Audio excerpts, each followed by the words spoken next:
Stand in front of the thing, she'll wave to her. She'll say hi. Colleen, I think Melissa can either hear you or us. They can hear us now. I can hear. They Oh, can you hear us can. now. Yep. I can see just the chair in the meeting room, and then the Chelmsford television screens up there as well. Okay, And I can hear everybody too. This is Colleen.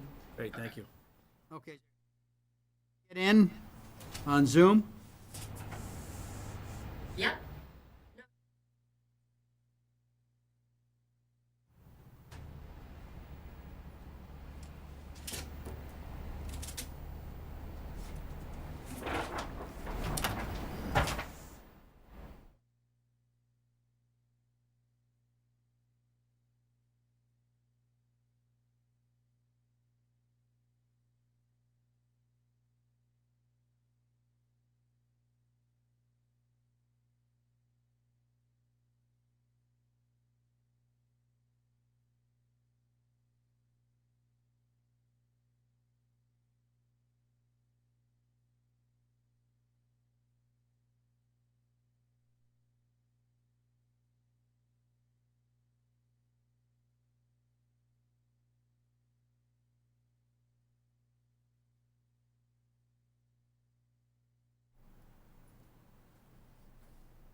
This is mine. Okay, I think Oh, we're yeah, ready to that's go. your pile. Yeah. There's an extra one, so. And there's a pile here that's for next week, or 2 weeks from now. That stuff there. Yeah, that stuff Yeah. there, and then that thing right up there in the other clip. Yeah, those are for 2 Next weeks from week. today. Nah, 2 weeks from now. Yeah. So we're ahead of documentation. Right. That's nice.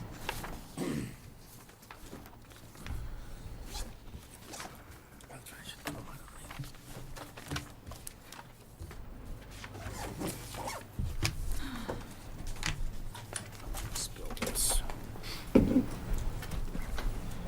So Tim, I was just suggesting that Yes. Melissa develop this spreadsheet Yes. comparison. So Yes. when we get started, we're looking at the bylaw, just go one by one down each one, try to get as far down we can get, Okay. and try not to back and forth. Okay. I say that now, and I'll probably do it. See that? Yeah. All right, Evan, you think we're good with, okay, so we're going to start the meeting. Welcome to the planning board meeting for October 13, 2021. This meeting is being televised by Chelmsford Telemedia and is being conducted in person in room 204 of the town offices. We will continue with the Zoom component links for the public until further notice. The call-in number is 929-205-6099. Can I turn the volume off on this so I Yeah, can you hear can use myself?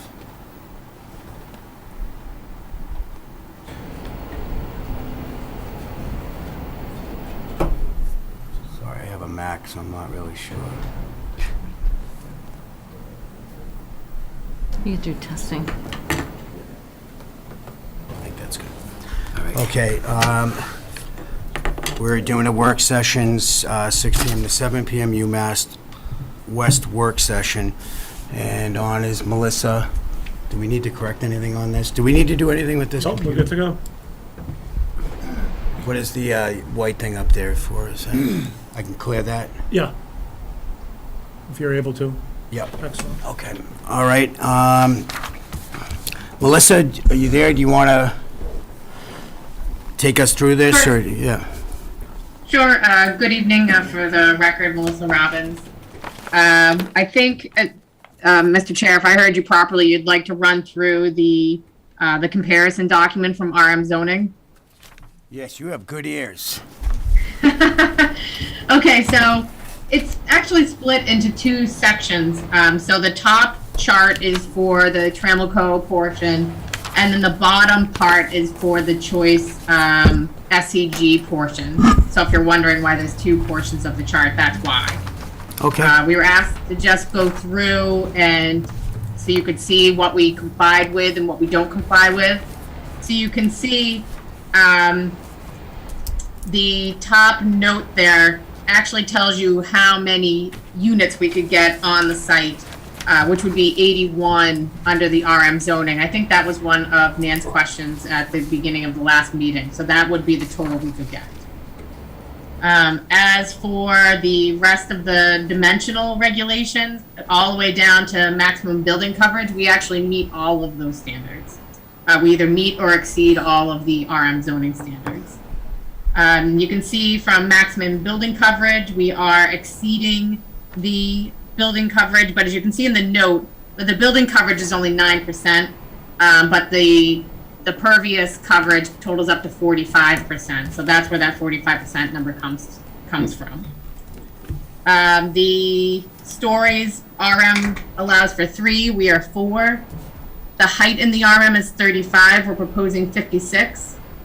The floor area ratio is 0.3, ours is 0.29. And the open space here is non-applicable, but just so you know, we are about 50%. I'll stop there just to see if the board has any questions as to that chart, as to the Tramelco portion of the development. We'll take it around. Do you have any questions, Deidre? I'm sorry, Melissa, where's the 81 on here? I don't see that. It's in the notes section, all the way over to the right-hand side. Oh, got it. Okay, thanks. Yeah. So I think it's 5,000 square feet per unit, so that's how many units we'd be able to get under RM zoning. Gotcha. Thank you. I can't take credit for any of the math. but that is what it comes out to. Anything else, Deidre? So 45% parking lots, that seems like a lot. Includes the parking lots and the Right. building structure. So, I mean, if 35%. the 15% coverage in the RM is premised on not impervious surfaces, is my understanding, Evan, but just structures. Correct, that's how we And so define we it. we're kind of shooting ourselves in the foot here, because if we are just talking about the footprints of our structures, we're 9%. So we would meet or exceed the RM thresholds.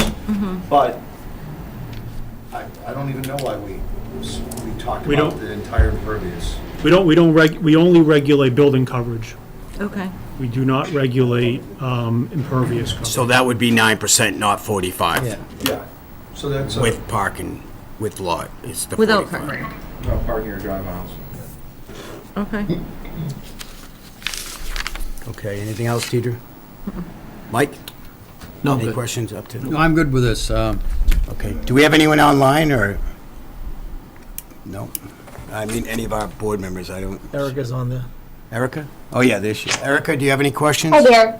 Nope, no questions. Okay, thank you. Okay, Melissa, thank you.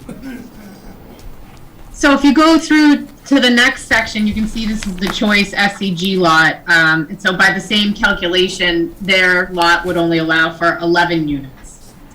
Their lot width they won't meet lot width on this lot. They will meet lot depth.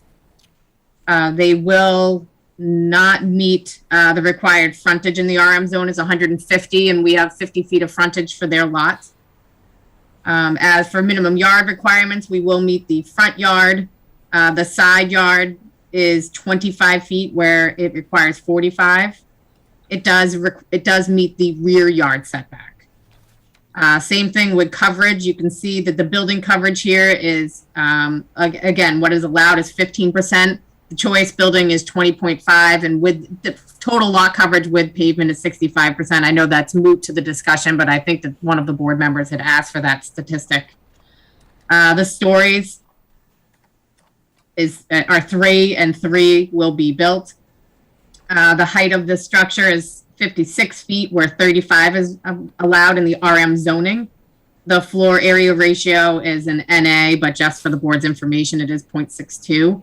And the open space is an NA. But again, this is another one where the board, I think, had asked during the last meeting just what our open space was. So for that, excuse me, lot alone, it's 35%. I'm happy to answer any questions on that chart as well. If I could just expand on that. The one item, width of the lot being 20 feet, it's probably worthwhile to take a look at the note. And so the majority of the site actually does have a width of 150 feet. However, to create the legal frontage, we're running a 20-foot strip that goes along the Whiteman Street and our land up to the road. So that's the 20-foot that does not comply with your width, but that's really for purposes of making it a legally distinct lot. Okay. What was the stories for? I don't know if I missed it, but only 3 will get built? Well, 4 is, broadly speaking, across the entire parcel, we're asking for 4. However, in this case, while we're asking for 4, inclusive of Choice's lot, they're only going to build 3 stories. So the building will only be 3 stories? That's It's not going to correct. be like an... And similarly with the height, we're asking broadly for 56 across the entire site. However, in fact, we could probably get you the actual height. It's 3 stories, it's probably 35 feet, give or take, you know. Okay. Okay, thank you. But the buildings on the rest of the site will be the 4-story. Yeah. Yeah. Okay. Okay, anybody have any questions on the board?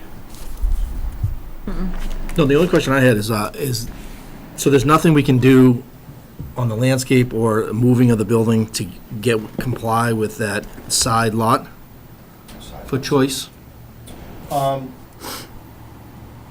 So it's, because you're individually, that's the side lot that's between Choice and the townhomes, right? No, that would be the rear setback in that. The rear looks like it looks like you're meeting, it says 50. William Williams with Allen Major for the record. I believe that the underlying zone, the RM zoning district has a lesser setback than the 45 and the 50, but there was a provision in the bylaws that, I forget why you had to add, abutting of RV district, you had to add like another 25 feet onto it or something. Yeah, it's actually in the notes. Oh, okay. I didn't bring my glasses, apologize.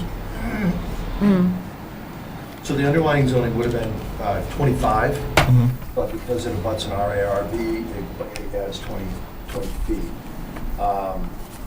So I guess, But there's nothing we can do, you can do to shift that to at least try to meet these quotas as much as possible. we can certainly look at it, and in some respects, this is a little bit of a piece of taffy, in that if we widen the lot for choice, we change the math for our lot. It's all one big piece of land. Yeah, okay. So if you stretch that out a little bit, we're just taking it from ourselves.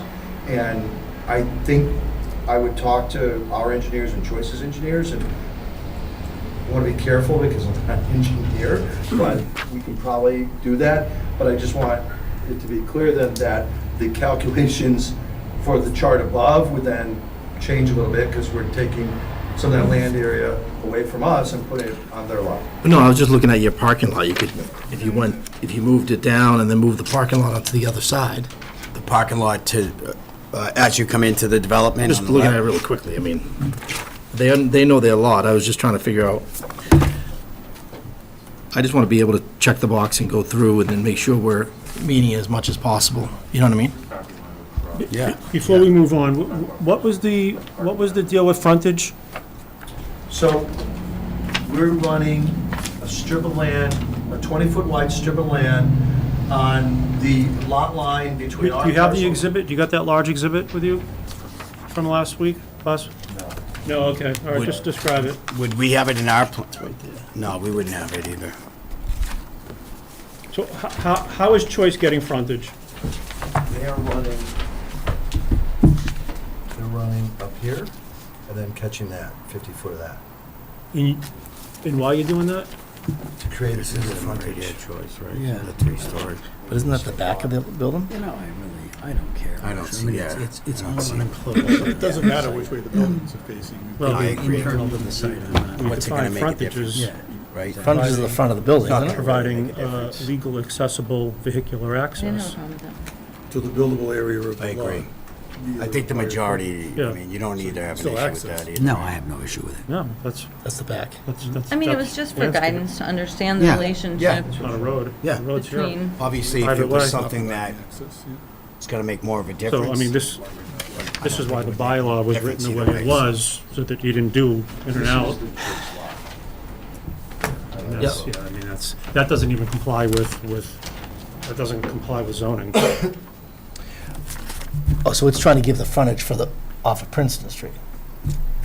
Is that what he's trying to do? You have the frontage, but it doesn't meet our definition of frontage.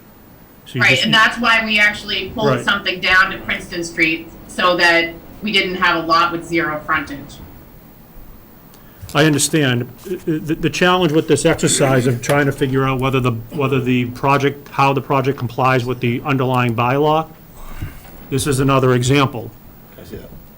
The only way you'll comply with frontage as defined is if the main road is approved as the main that's not access really drive is frontage approved by as a our roadway. definition. Oh, yeah, which we don't expect to have happen. But they're not, I don't think they're proposing it that way. I mean, that's that's the potential workaround. You know, Or acknowledge that the overlay is being customized and is Right. not digging into Right. the existing zoning bylaw. Right. Right.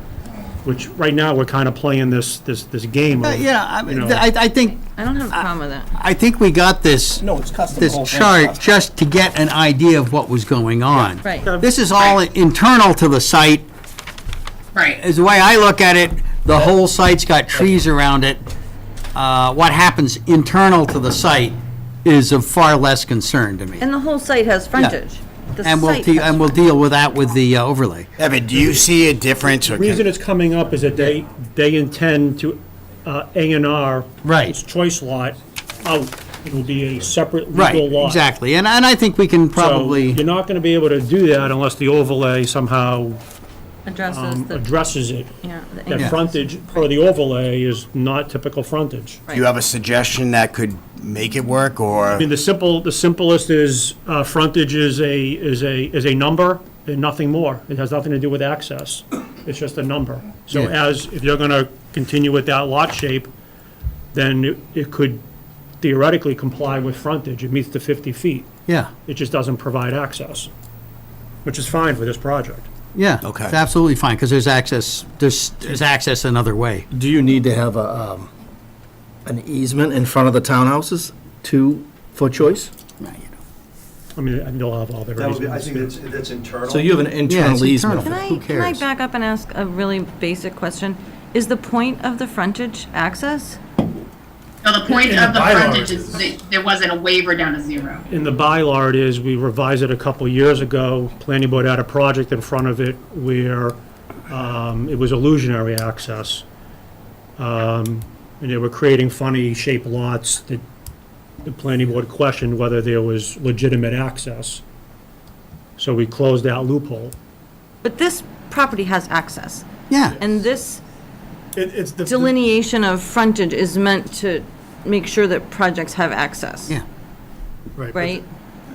Because they're carving off a lot for choice, Right. that lot wouldn't have frontage because. I it know, would I be a separate understand that, lot. but it has access, But it has access. Certainly. Yeah. which is the point And of that, the yeah, that's reason really for the having point of an A frontage. and R. Which is why this should really be Okay. dealt with in the overlay bylaw. Yep. Rather than trying to do this workaround to make it Yep. comply with. Perfect, so that's something we can address. and- Yeah, let's do that. Okay. All right, so I think, Erica, do you have anything or questions? Other than that, I think we're ready to go, Melissa. All right, so I'm not sure what document you want to go through next. Mr. Haverty and I and Evan have gone through, again, the overlay document.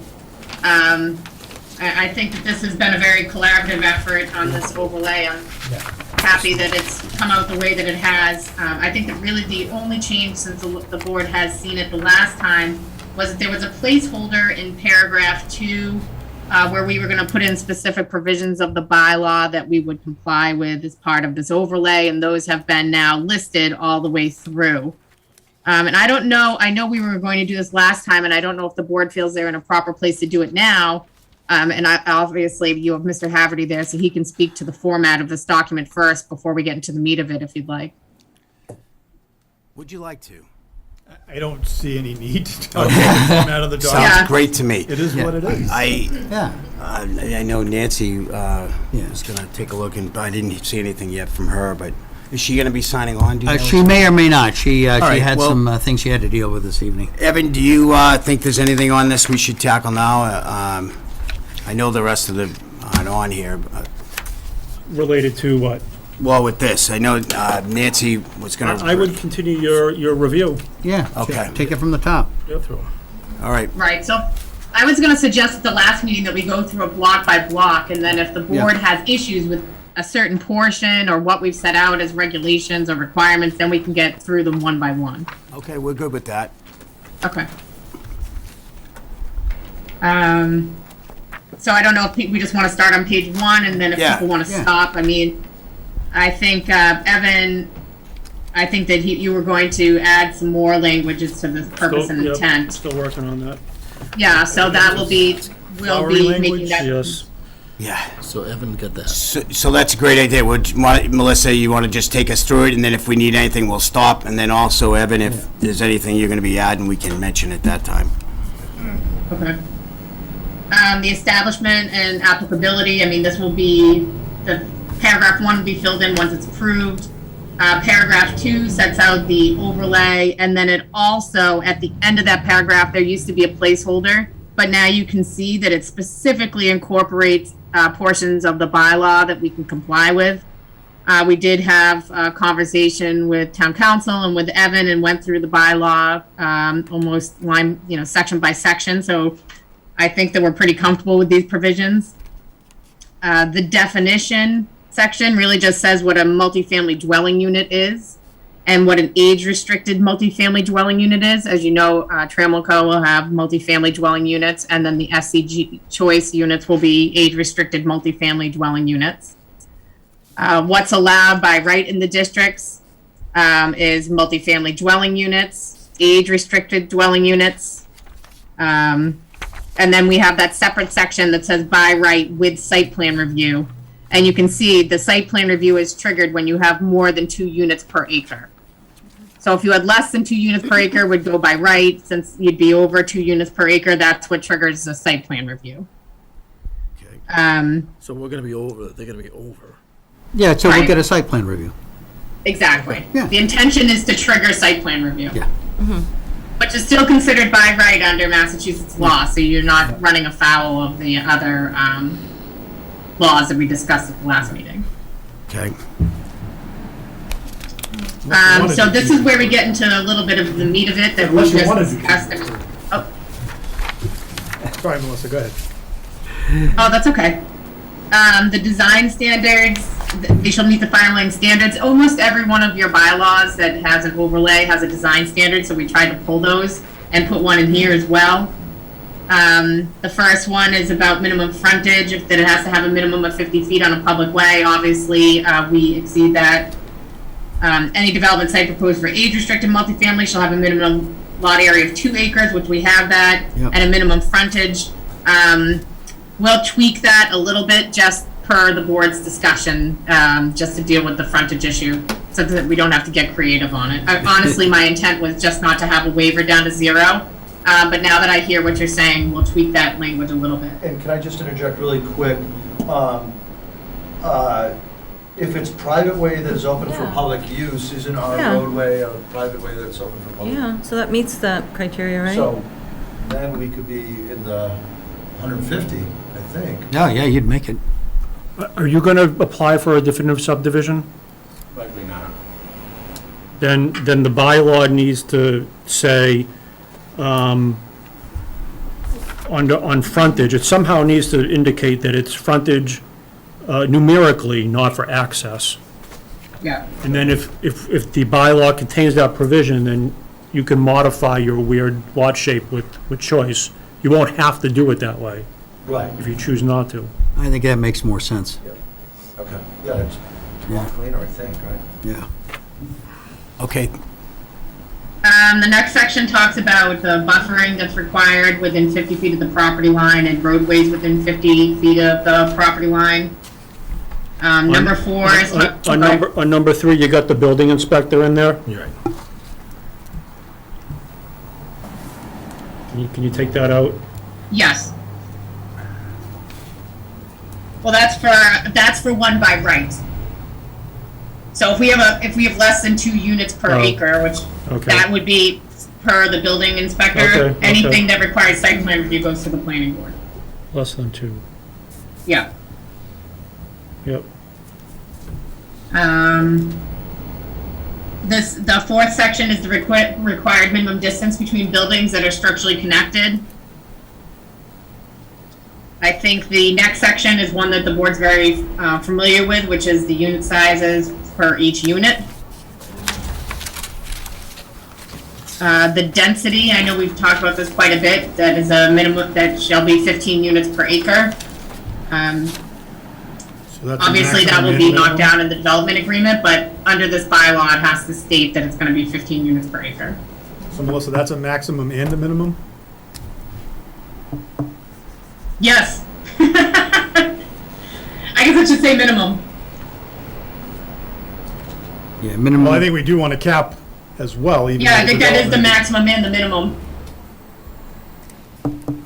We could put the minimum density shall be 15 units per acre, and that an increase could be allowed by special permit. Not sure we want to do that. No, once we get the special permit in there, are we running afoul of?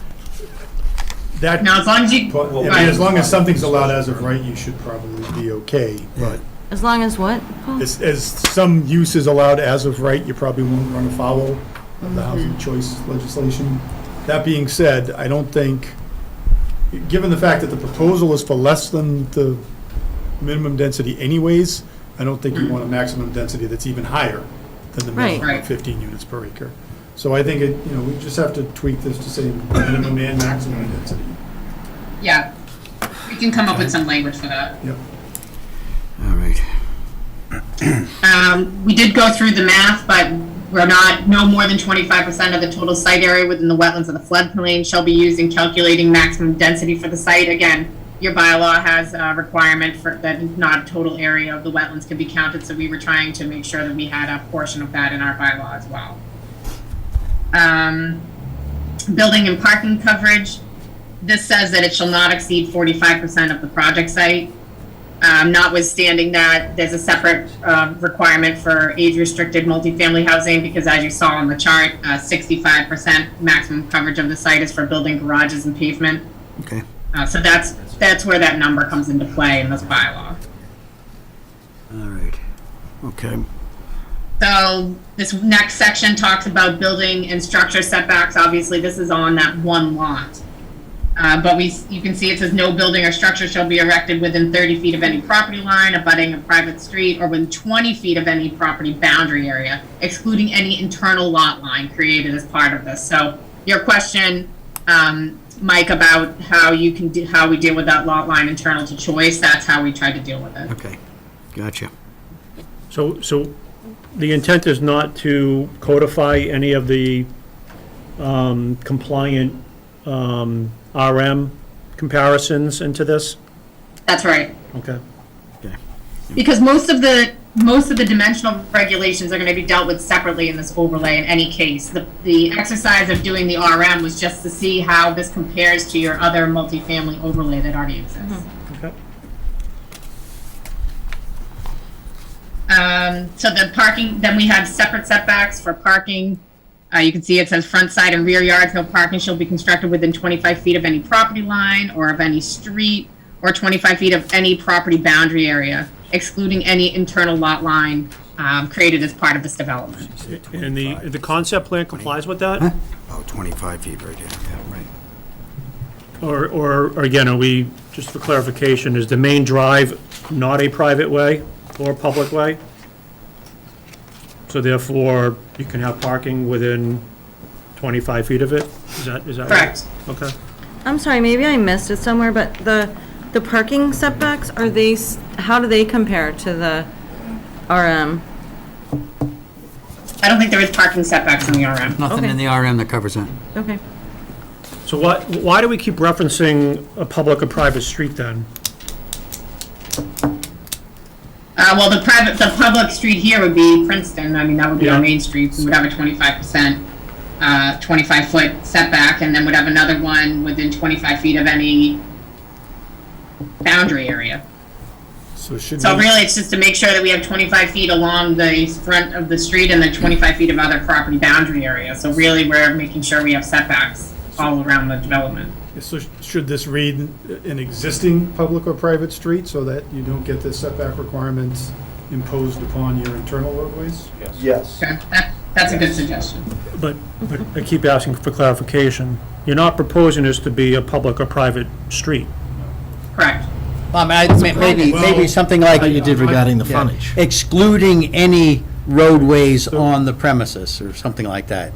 Then maybe there's another way to. It's a drive aisle. It's a drive aisle. main So- access. So the Chelmsford zoning bylaws defines street as an accepted town way or a way established by or maintained under county, state, or federal authority, or a way established by a subdivision plan approved in accordance with the subdivision control law, or a way determined by the planning board to have sufficient width, suitable grades, and adequate construction to provide for the needs of vehicular traffic in relation to the proposed use of the land and for the installation of municipal services to serve such land in the buildings erected or to be erected thereon. So under that last definition, it could qualify as a So which means we probably need to specifically exclude internal roadways. Right, so I think Yes. by Yeah. including the language in existing street. And internal lot lines. 'Cause- Yeah, and Yeah, 'cause internal lot. looking at where the choice lot line is. Yeah. There is parking that arguably would conflict with Okay. laws and strategy. Yeah, Yeah, there's Gotta get parking the on right- the left. okay, understood. So can you just say the wording for that, Paul, then, or what you're proposing? Well, I was just going to add, no parking area shall be constructed within 25 feet of any property line abutting an existing public or private streets. And the question is, or within 25 feet of any other property boundary area. Maybe you could qualify that. The one place that gets you in trouble is if there is an addition is made within this property. I mean, 30 years from now, somebody adds another building, and now the stuff that's in there that's paved becomes existing.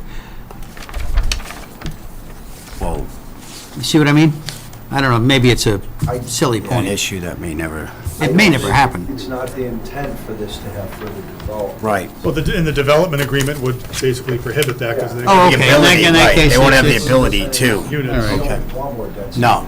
Right? No, we don't, we want pretty much what's Because I'm sure presented. you can provide it if they do. Yeah.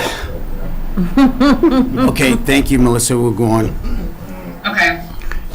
The building height, I know we went through that on the chart, but it's 56 feet. That's across the site. Obviously, the SCG Choice building is shorter, and the maximum shall be 4 stories. The next section is utilities. This is the standard provision in your bylaws Yep. that they should be underground unless otherwise approved by the planning board. Hey, Melissa, one thing, just a quick interjection on the building height is, I'll put it out there that we probably would like something that the height is exclusive of solar panels, which is an auxiliary, some towns define as an auxiliary structure. Does our current definition already exclude those? Yeah, it can't be over 10 feet. On top of that? Beyond that? The roof accessory equipment cannot exceed 10 additional feet Okay, beyond the great. roof We- definition. Well, I think To the we covered extent we'd like to explore it, and we just want to make sure if it adds 1.5 feet, it is no problem. You mentioned, I think the utilities. It says there's no equipment on the roof here? Sorry, so. It says no, there's no equipment, no roof-mounted equipment. That's correct. So where is all your equipment going? So we have in-wall systems Yeah. for heating and cooling. Okay. And whether it's an electric heat pump or whether it's gas, I don't know, but it's pitched roofs. We don't really want to put anything on the roof. There's nothing going to be at grade down around the front doors of the building? No, there'll be some condensers to support heating and cooling for the amenity areas, but for the units themselves, it's a wall unit that has an exhaust on Yeah. the facade. And we'll be able to work on them, how those are positioned, Evan, so that we don't end up like Littleton Like Road. landscaping in front of them, or? Yeah. Yeah, I mean, they follow the units, so as the unit goes, there is just like a screen Chase. sort of structure. It's pretty innocuous. I was just on Kingston, we're installing them. It is not a window, it is not solid siding, but it isn't something that, it's a louver. It isn't something that I think I don't think the average person would look at it and think it was anything really. I mean, to be honest. And they'd be covered, I mean, from your other project, I've seen nothing that we'd have to worry about, obviously, but we had a project where they just installed them and Stuck them in the front yard. right Yeah, there. we don't love condenser farms if we don't have to do them, so we prefer to stay away from them. Okay. Okay. All right, Melissa, thank you. Yep, so the next section is utilities, which follows your general principle that they should be installed underground.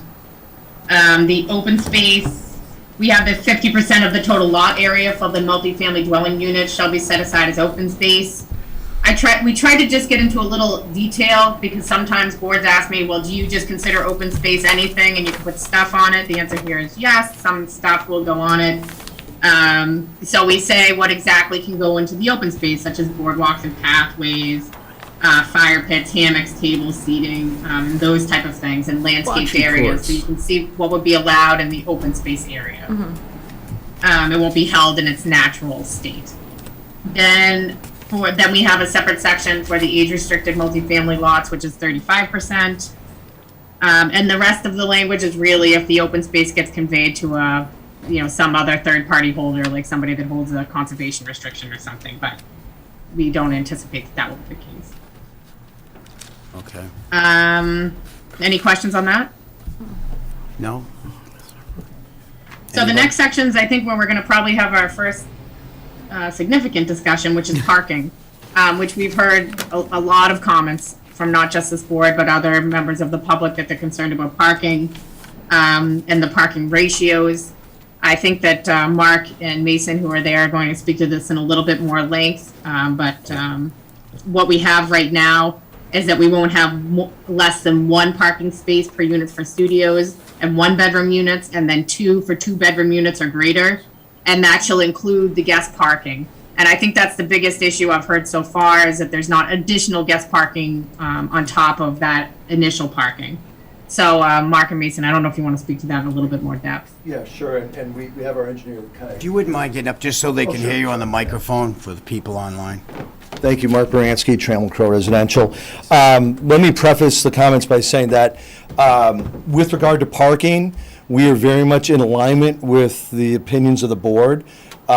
Your concern is we don't have enough parking and that there may be overlap that would impact our abutters and neighbors. I can tell you that if I don't have enough parking, I don't rent units. And if I don't rent units, I don't have a job. We don't have a property that operates. We underperform. So we obsess about an optimal parking ratio. We really worry about this.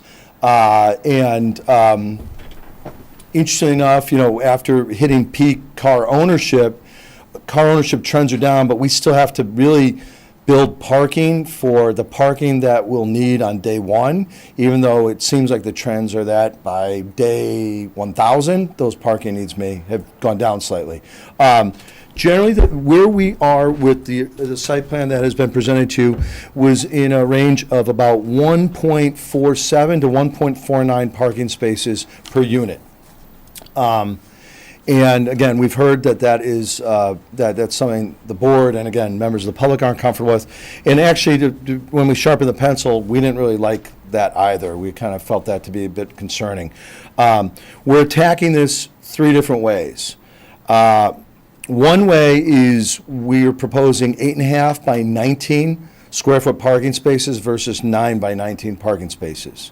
And it actually has a market distance. Our engineer is here, and I can tell you we wouldn't propose it if there wasn't comfort that it was a space that was, if it felt tight, again, that's going to hurt me on the leasing side, and I wouldn't be proposing it.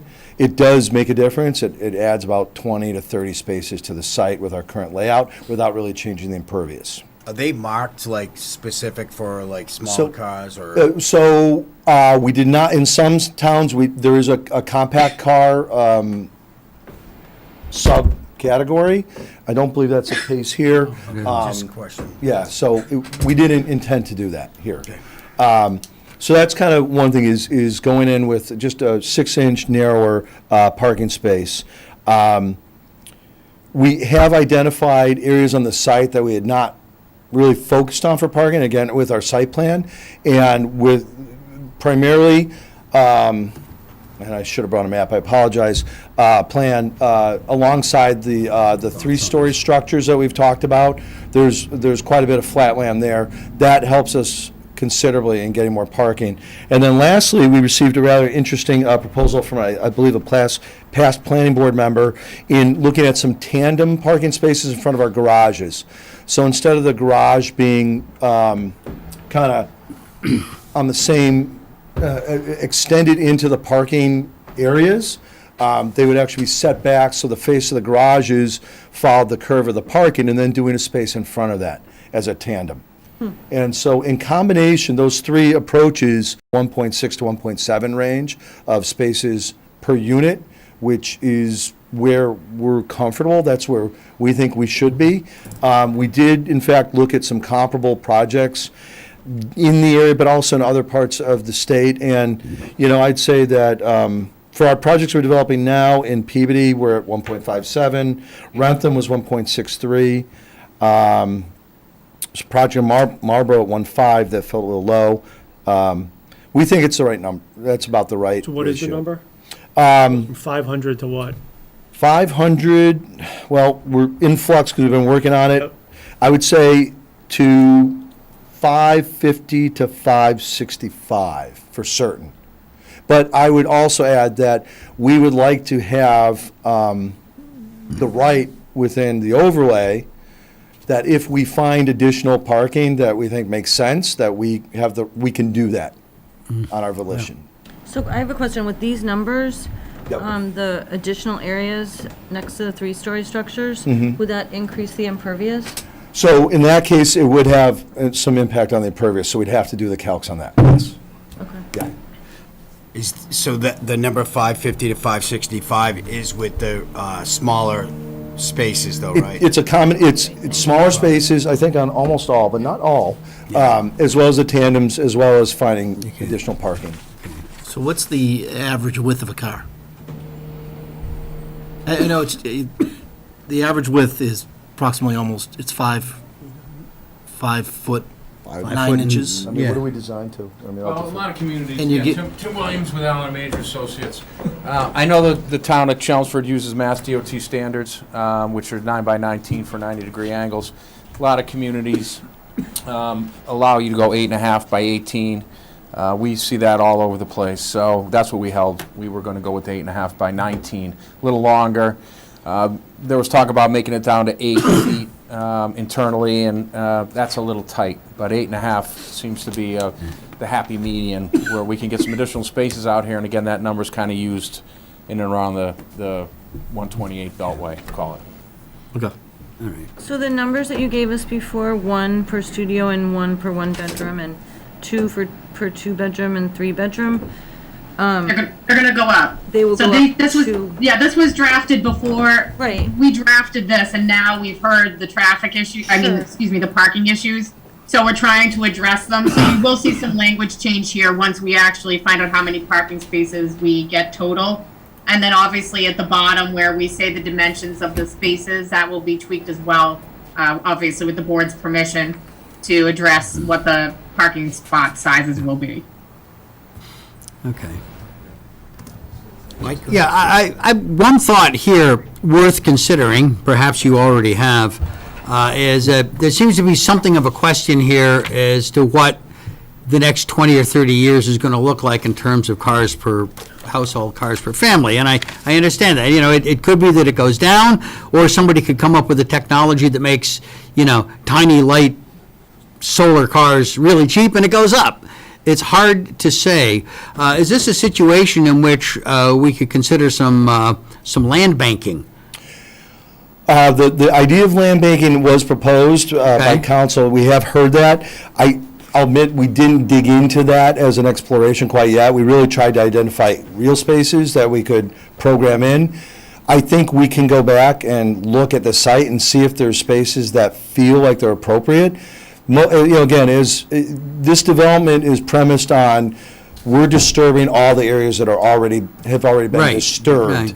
If we start thinking about banking, we will probably be looking at areas that are undisturbed, and areas that frankly, in our conversations with the butters and neighbors, we said, we're not touching that. That's virgin, forest there, we're not gonna touch it, it has topography, we're not gonna touch it. So, I think that is something we're amenable to exploring, but it does come with a caveat that it's probably going into areas that really we didn't want to touch because they're quite Okay. lovely, nice areas. No, I would agree, and I have a hunch you'd never use it.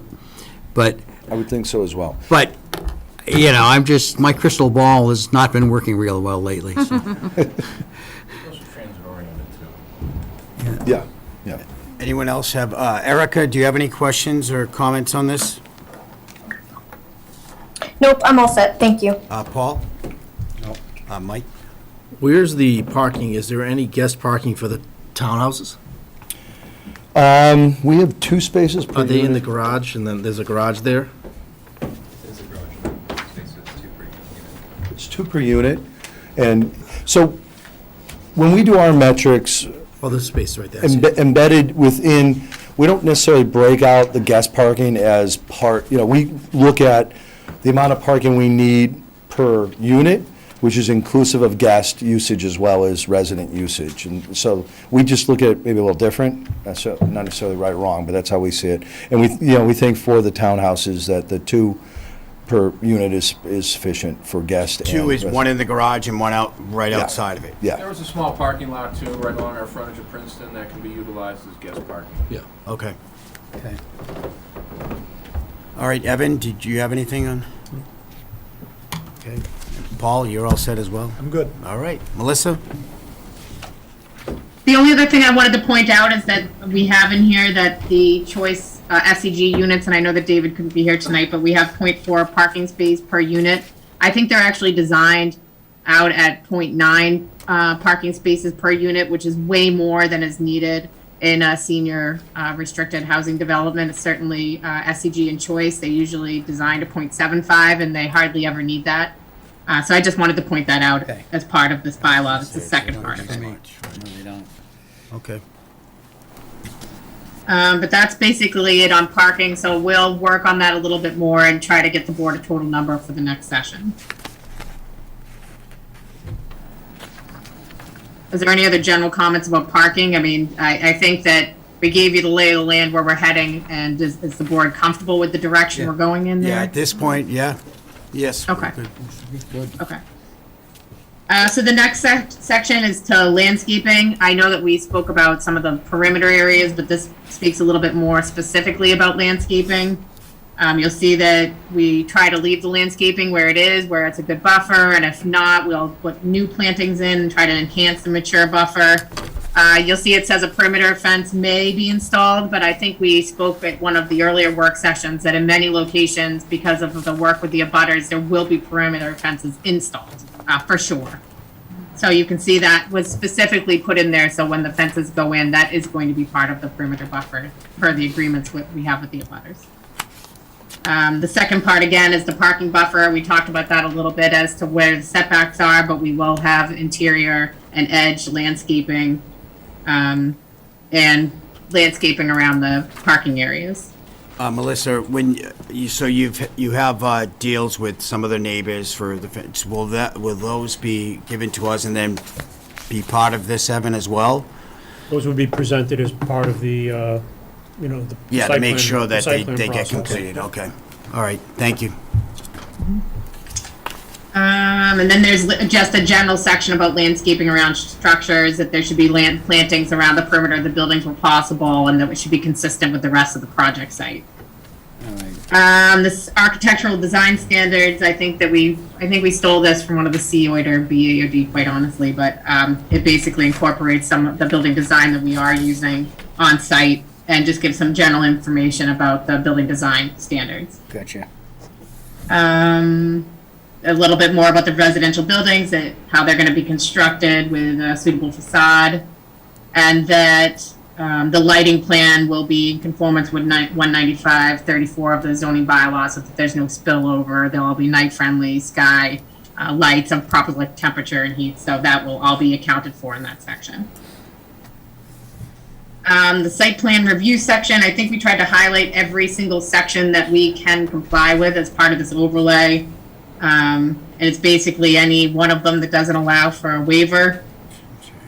Then we go through what will be reviewed as part of the site plan review, natural environment, the public services, the visual environment. So those are all the standards taken from the site plan review directly. Should the site plan rules and regs be referenced here? I'll have to take a look at them, Evan, to see if we can comply with all of them. Okay. I'm sorry, Evan, I didn't catch that question. The site plan rules and regs. Oh. That provides more information on the scope of a traffic study. And some other detail for submissions. So we I want think that. we, Yeah. yeah. I think we had actually had that in there, Evan, and it got deleted in one of the provisions, so I'll take a look at that. Okay? The validity of decision, just as it runs with the land, and this is the general provision about it running with the land, it's good for 3 years. And if we don't use it in that time, it's null and void. What's our current standard, 2 years or 3 years? I think a site plan is 2 years. I mean, I don't have an objection to making it 3 years, but it's not completely consistent with existing practice. Evan, Paul, any comment on that? It's 3 years, so 3 years is fine, that's. Yeah, I don't think there's a problem with it, really, but okay, thank you, Melissa. And the next section really is about waivers, that you have the right to waive a requirement, some of the requirements under this section with good cause, much like the COID or the BAOD. Yeah. And then the severability is typical language that if one portion of this is deemed to be invalid by law, that the rest of it shall remain intact. This is going way too smooth and quickly. Yeah, it's well written. Yes, very. Pretty well written. It is. Yeah. Well, I have to say that although the planning board may have not seen this document's been worked on a lot. Your staff has done a great job, and town council has done a great job, so. Okay. That's probably why it's going so smoothly. All right. So with that being said, the next joint meeting is Tuesday, the 19th, 6 PM. But for planning board, is there any interest in attempting to schedule the zoning public hearing? Yeah. You want to pick a date? I think we're pretty close to ready for that. Yes, I would Yeah, I'm definitely not like suggesting to. that the Yeah. bylaws finalized, but I need minimum darn 30 close. days of legal ad. So maybe December 8th? The second meeting in November is the day before Thanksgiving, so that's not going to. Yeah. work. People aren't gonna wanna do that. The 8th would be fine then. The 8th work? Do you think 6 o'clock? I mean, I want to make sure, I mean, it was a little tight, I feel bad, I was late, I don't know if. You're referring to the joint meeting? Yeah, well, For next yeah, I week's mean, joint it meeting? is what it is, Yeah, I right, think 6 I o'clock. think the select was already posted. for So 6 you, o'clock. I mean, I'll just make sure we all know, and it Yeah. is what it is. Are you Okay. referring to the December 8th meeting? No, the 19th, I was thinking, but that's fine, so 6 PM. All right, so I'm going to proceed with advancing the legal ads for December 8th. And that's gonna be the public hearing. That'll be the opening of the public hearing. And where, We should be able to do it here, Can we do it someplace bigger? certainly. Well, yeah. Police Like we do it station. in North I gotta, Chelmsford. I have to make sure that telemedia can cover it adequately with audio, video. the old town hall? The old town hall in North Chelmsford. That could work. Senior center may work as well. So let me get a couple options that works really well Just in for case, we'll be telemedia. prepared. Yep. I mean, you may have a lot of supporters there, too. 'Cause Yep. It would be okay. nice to have them yeah, speak, and it'd be nice to right. send As long as an everybody invitation. gets a chair, you know? Okay. Did, Melissa, we had talked about having a public session distinct from our public session, where people could Yes, have and I- input? I think you may Yeah, be I discussing think that once too. Evan finds a location, perhaps we could try to schedule one. We were trying to do a week in November, so maybe once Evan and I talk about a location, we could schedule that as well. And that's likely a item for discussion on Tuesday as well. Okay. Yeah. And then I don't know if this is the right time to bring it up, but I would love it, a lot of the, kind of some of the feedback I've heard is people anecdotally saying, well, you know, if this doesn't go through, we'll got 22 single-family homes. Ain't what's gonna happen. Which isn't gonna happen, but I think in deference to that sentiment, it might be worth doing something along the lines of a SWOT analysis and kind of looking at, you know, pros and cons of this plan vis-à-vis other possibilities and things that we might be at risk for, and actually kind of breaking it down, like, what, do we want this and why, and kind of, Did you have something to say? Yeah, if I could, just, the fiscal school child impact study does look at the economic impact of the project. no, I know, I read that. Okay. I'm just saying that there's skepticism about that Well, I mean, fact. a good way for them to get the correct information is to show up at the meetings instead of just going online and posting stuff that they're not sure about. So they'll have opportunities at the public meeting to get the correct answers. So I would see it. Yeah. But whatever you want, if you want to suggest something, Well, I be just more did. than open. Yeah. What would you like to see then? Would you like Well, for like us a- to put something together or for? No, I mean, maybe we could just, like, put it up on a board, like, I mean, I don't know if tonight's the right night to do it, but I think to do kind of a brainstorm. I would bring it up Tuesday night. Yeah. I mean, Yeah. if it's gonna be pursued, it should be, Yeah, we need to be in Multiple front of it, boards. yeah. Yeah. Yeah, because there's gonna be different perspectives. Okay. So we can bring it up Tuesday night, and then from all angles, we can come up with something. Okay, Okay. so that's next Tuesday, right? Yeah, Tuesday the 19th. 19th. Oh, that's the The joint meeting with Yeah. UMass West. Yeah. Okay. So I think we've covered this item for tonight. Yes. I think we have, what do you think about, we have a few revisions that have to go in here, although it's not We can extensive. circle, we can put this back on the 27th for a work session, maybe start at 6:30, if that works better for everybody. Yeah, it could be a very quick work session given the Recirculate changes the we put in, I think draft, it's gonna be yeah. quick. Do the draft out, especially. But if you can get the draft out a week early, that would be super, if that's possible. So 27th, your regular meeting, start at 6:30, work session. Does that work for you? It works for me. Okay, sold. Is that good? Yeah, everybody? Yeah, we'll get, and you'll see Yes. the draft. Okay. Great. All right. I like, Thank you. Thank you very much. Thank Great you. job. we made decent progress. Thank you, tonight. Melissa. Thank you. Be damned. No, you're good.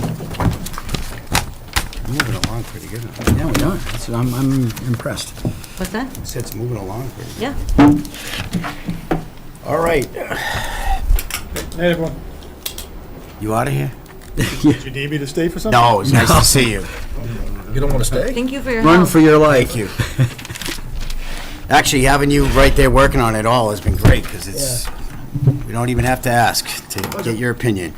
All right, so next up is going to be 21-29 Drum Hill, established bond minor modification.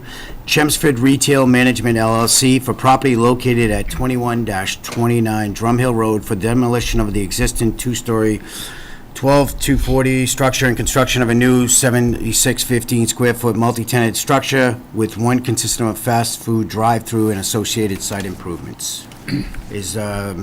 Are they here? They're here. Is that Melissa? I'm here. Oh, Good evening again, Mr. Chair. For the record, Melissa Robbins from the law firm of Farrell and Robbins. Also there in person tonight is Katie Enright from Howard Stein Hudson, Brandon Schramm from Allrig USA, as well as Justin Welch, who is the on-site contractor from JJ Welch. I'd like to I know that I gave the board a cover letter and Katie had filed for a modification, but I think I'd just like to explain what had happened is that we have got the last occupancy permit came up, which is for Starbucks. As part of that last occupancy permit, we had inspections, including inspections from town staff, town engineering, and there were some items, some of which were field changes and some of which were some bigger issues that I'd like to talk to with the planning board this evening. And I think probably the best way to go through it is I gave a numbered list in the cover letter. If we could run through each of the changes one by one, I think that would be the easiest do I way that have the it? board can It's on see. here, it's electronic. And I'll read them out loud too. And Katie will obviously be able to explain the more technical ones better than I will. But I think you'll see many of these were site field changes, and there's a couple here that the planning board's going to have to review and consider. I filed for a modification because one of these changes will need a waiver. But in the alternative, if the board is inclined not to allow the waiver, that's why I put the bond out there. Right now, the final occupant, which is Starbucks, is operating under a temporary occupancy permit. Obviously, if there's any work that the board still wants us to complete before we get our full occupancy permit, the board can require a bond. So just so there's no confusion, that's why I asked for both a modification and a bond. So that it was properly noticed that the board at their leisure could do what they felt was right. okay. So Mr. Chair, is it okay if I go through that way? Just run through the numbered list? Yes, please. Katie, since you're there in person, Katie, do you want to run through it? Because 1 through 7 are very technical, so it's probably best if you run through them. I wish Henry was here. Didn't he have questions with this? With Yeah, this is the property? project. I don't have any questions. No, but Henry did. Henry right? did. This was the one that started. Yeah, I don't know where he is tonight. He's, And is Colleen here, or do you have the plan? I am here. Okay, Colleen, could you bring up the plan with the red colorations on it? The minor modification plan? 1 second. Sure, just might be easier to follow along. Good evening, everyone. Katie Enright with Howard Stein Hudson, the project engineer. I'll just wait till she pulls Haven't it seen up. you in a long time. I don't know. No. In person. Seeing you every week for a while. but, Let's see. All right. Here it comes. So as Melissa stated, this all came to light when Starbucks came to get their occupancy. So we did our first as-built certification basically in the last month, as Allreg USA was looking for Starbucks to get its occupancy permit. So at that time, we completed the full field survey of the site, and we were able to spot some things that were inconsistent with the original site plan, or that had been changed, or that still needed to be changed. So I think you've noticed maybe that they've been working pretty diligently out there to get everything kind of up to snuff, to get their final CO on Starbucks. So going through that, I might have changed the numbering a little bit for Melissa, so I'm going to go through my numbering on my plan, but it's all the same information. Number 1 is something that was on the north side of the building. And just to follow up, Evan had asked us to point out essentially everything that was noticeable that might have changed from the original, so that's why we're going to kind of getting really into the weeds here a little bit.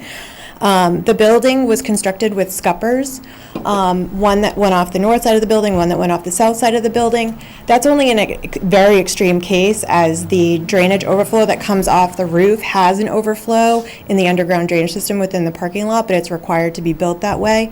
It looked like some of the water had come out of the north side scupper and had caused some erosion in that landscape bed, so we added some riprap in that area. And if you're out there today, you'll see there's a riprap area on the north side of the building. It's just small between the building and the curb, so that if that scupper is ever used, it's not bark mulch flying everywhere when the water hits it. Number 2 was the relocation of the Black-Eyed Susans. In the landscape plan, we showed them on the north side of the building. It got really busy really fast on the north side of the building with the plantings that we had in there. So we asked the landscaper to move them to the north side of the driveway, so they're now planted along the McDonald's property line, where there was basically some spaces between the shrubs that were put on the north They'll side. do a lot better with the southern exposure. Exactly. So They you're look- talking between McDonald's and this property? Instead of next to the building, they're now next to the property line at McDonald's. So they moved from one side of the aisle to the Okay, other, yeah. to keep them on the same side. Number 3 is the construction of the drainage swale. So the drainage on this property, because it was a redevelopment, we were less impervious in the post-development already. So everything that we were proposing to do here was just to make it better, as far as what was flowing into the town drainage system. So we had proposed a swale, similar to the swale we proposed at the next door property, along the Drumhill Plaza that's next door. What happened was essentially it didn't get dug out the whole way across the area, and the plants had been put in. So what we did was look at just replicating that volume. So if you look, the swale still, the water still comes off the parking lot, goes into the riprap swale. It's not as deep at the McDonald's end, and then it gets a little bit deeper towards the driveway end, and that's just to establish the volume that was there in the previous site plan, to make sure that the volume was consistent with what was approved previously. And in that also, that catch basin, which acts as an outlet control, was put in a little bit shallower than we had originally anticipated. So the volume, we made sure was under that. So that swale fills up. The catch basin is meant for the water to go into it and out into the town drainage system. It's a control structure. So that's why it's set above the bottom of the swale. Also, if you look, number 5 is the grease trap. The grease trap was originally in the 24-foot aisle between the parking. It got moved into the stripe space next to the handicap spot next to Starbucks. Number 6 is the downspout. So they ended up pulling the downspouts inside through the building and out through the foundation. So instead of having a downspout at the corner of the building with an overflow, which essentially when the underground would fill up, it would come out at the ground at where the downspout was on the side of the building. Well, now that's inside the building. So what we did was I met with Christina Papadopoulos. We talked about a solution. We took a drainage manhole that was at the corner. This is number 7, at the corner of the infiltration basin. And what we did was made that the outlet control structure. So we swapped the drainage manhole cover for a catch basin cover and put an inlet protection device in there, which was installed today. We sent Christina a picture of it. It's meant to let the water out, not really let the water in, but in case some gets in there, there is inlet protection there. And essentially that will fill up and flow out over the driveway back down into Drumhill Road when it fills up, or if it fills up. Number 8, couple different things happened regarding the parking calculations. So initially the parking calculations we had on site, we needed more parking than we had the ability to show on the site. So we had gotten a waiver or special permit from this board to allow for less parking than we that we had thought we needed at that time. What we didn't have at that time is the detailed inside layout of each of these floor plans for Starbucks, for Verizon, and for Aspen Dental. So everything is based on net floor area. So first and foremost, this pole was going to be horrific to move because it comes from the next door property and goes to the next property. We had 4 spaces in the area of that pole, and that was just a disaster in scheduling. Then we started to really dig into what the parking requirement was once we had the interiors of all these buildings and were able to capture what the net floor area actually is. So subtracting out things like bathrooms, hallways, storage, mechanicals, operational equipment, et cetera, et cetera. We actually only need 38 spaces, and they built 41. So we don't actually need the special permit from the board regarding less parking, and we essentially didn't need to build those 4 spaces and then try to deal with the issue of the pole being on the hill in the middle of that section of the property. And then there's the issue with the underground utilities. So we had proposed underground utilities from the existing pole, which carried overhead utilities to the existing building that was there, to go underground from this pole to there. Again, they were trying to get open on Aspen and Verizon. National Grid was telling them, I believe it was 16 weeks to get power to go underground, so they put it above ground. So we are here tonight asking for a waiver from that provision. This is an existing pole with existing overhead wires on it that bring wires to both properties to the north and south of us. It is in the back of the building, so it is very difficult for anyone to see it. It's not on the road, it's not within a public right-of-way, it's on a private land development site, so we hope you'll consider that this evening. And then again, the last one is number 9, which again, at the back property line, we had originally had 14 spaces, and now we have 10 spaces. And that's because that's truly all that's required for this project. And we updated the parking calc as such on here. So how many parking spaces do you have now? 41, and we need 38. And how many do we approve in the original? 45. But I think we were supposed to have, I have the site plan up there too. I believe we were supposed to have 48, and we had gotten a waiver for a couple less in the previous. And can you explain again how that reduction in required came about? So when we bring in a project, typically we don't know who the tenants are going to be, and we don't have the intricate, detailed interior design of how big the bathrooms are. Like, we have a sketch plan, right? So once they finally go to build it and they have the plans to pull the building permit, then we know, like for Aspen Dental, we know all the little rooms where basically the dentists work. We know where the lobby is, but we don't need things like laboratory space or bathrooms or hallways, because those don't. So those are the types of things we can go in after they've sought building permits of the interiors. And we usually don't have to go back to that, because usually there's not an issue with parking, but I looked a little harder into it and pulled all those plans from the building permits and was able to kind of back into what the parking was supposed to be. And that's 38 spaces, and we have 41. So, Katie, can you, Starbucks, are they planning to have the 2 locations, continue to have the 2 locations? That's a good question. I Yeah, haven't for 2 talked years. to, Yeah, 2 Brandon, do you know? Yes, they are.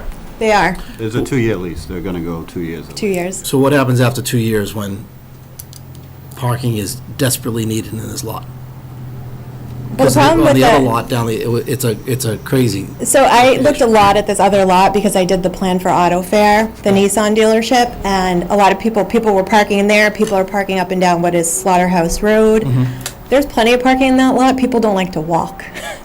So there's plenty of parking in this lot for Starbucks based on the number of, or the retail area based on zoning. There's more than enough parking here for that. Will somebody have to park out back and walk over? Yes, they will. How do they get from the back parking lot to the entrance? They walk along the side of the driveways Through the to get back drive-through? there. Through the It's very drive-through. tight. There is no sidewalk from the back. There is no sidewalk from the back to the front. No, the parking lot, essentially, it mimics, similar to what the previous development of the site was, being a redevelopment. So essentially, even though we're less pavement than in the existing, there was no room to kind of squeeze sidewalks in from the back. So people will have to walk from the back to the front. I don't remember specifically, but I know we talked about this before, and people said at that time, and I was new on the board, we didn't want to see another Dunkin's because we were worried about traffic, parking. I know we talked about putting it in there, but I guess we mentioned it as, what, Evan, do you remember? The sidewalk? No, the business that's Oh, it's going in Dunkin'. there. It says no Specifically Dunkin'. mentions Dunkin'. You know, and I don't know why at that time we didn't put Starbucks on there, because it actually is the same thing. At the end of the day, it's gonna be busy as far as the number of cars. Busy, yes. So, which, that lot is very tight, the building, the traffic, the way it goes, I'm still confused on Yeah, how, the entrance. if you have an emergency at the back, how you're gonna get around everything, but it is what it is, it's there. But there's nothing in there specific to that. We didn't put it in, so we can't do anything at this time. What are you referring to? Well, the Dunkins and the Starbucks, Well, you know, the background with that is that the board has, over the years, has distinguished that Dunkin's is the worst of the traffic generators, particularly the drive-through. So that was the kind of the reasoning that certain board members specifically mentioned Dunkin's. That's not to say that this Starbucks is as busy as a Dunkin's, but generally speaking, that's not the impression. I'm told it's the busiest Starbucks in the It area. is. like- It's the busiest one around. So Right now, they're split, but they've Yep. already seen a Yep. change. They've equaled Saturday. yeah, so stores, they took- like a lot of these sites, the future success of this Starbucks is going to be that franchise owner managing the business. It's There's corporate. all kinds of- Corporate, it's not But franchise. there's all kinds of technology that they can introduce. Yep. To expedite orders at the drive-through. And at a certain point, if customers are inconvenienced. Yeah, they're not gonna go there, They're not gonna right. go. But that's not a deficiency of your process or the zoning bylaw. Granted, we could always design and approve for worst-case scenario, Yeah. but generally speaking, that's not a good practice. So at this point, though, there is no, I mean, we're at 41 spaces, there is no way to increase it, even though we approved it at 45. The only way to increase it would be to require them to build the spaces in the left rear corner as originally approved. And as the project engineer is mentioning, the design challenge there is an existing National Grid telephone pole. Move it. So you'd pick up maybe 2 spaces, 3 spaces. Or, And is So I it, would pick the 4 back up. is it not worth it to you guys to have those? It's not. It's not.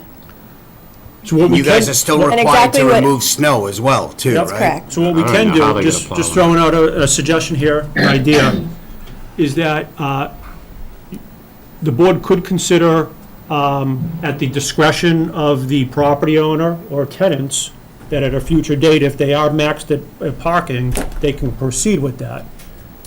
Your other option is approve the modification as proposed, which is leave the pole there, lose 4 spaces. You certainly can require them to get National Grid to remove the pole, and then the 4 spaces get built.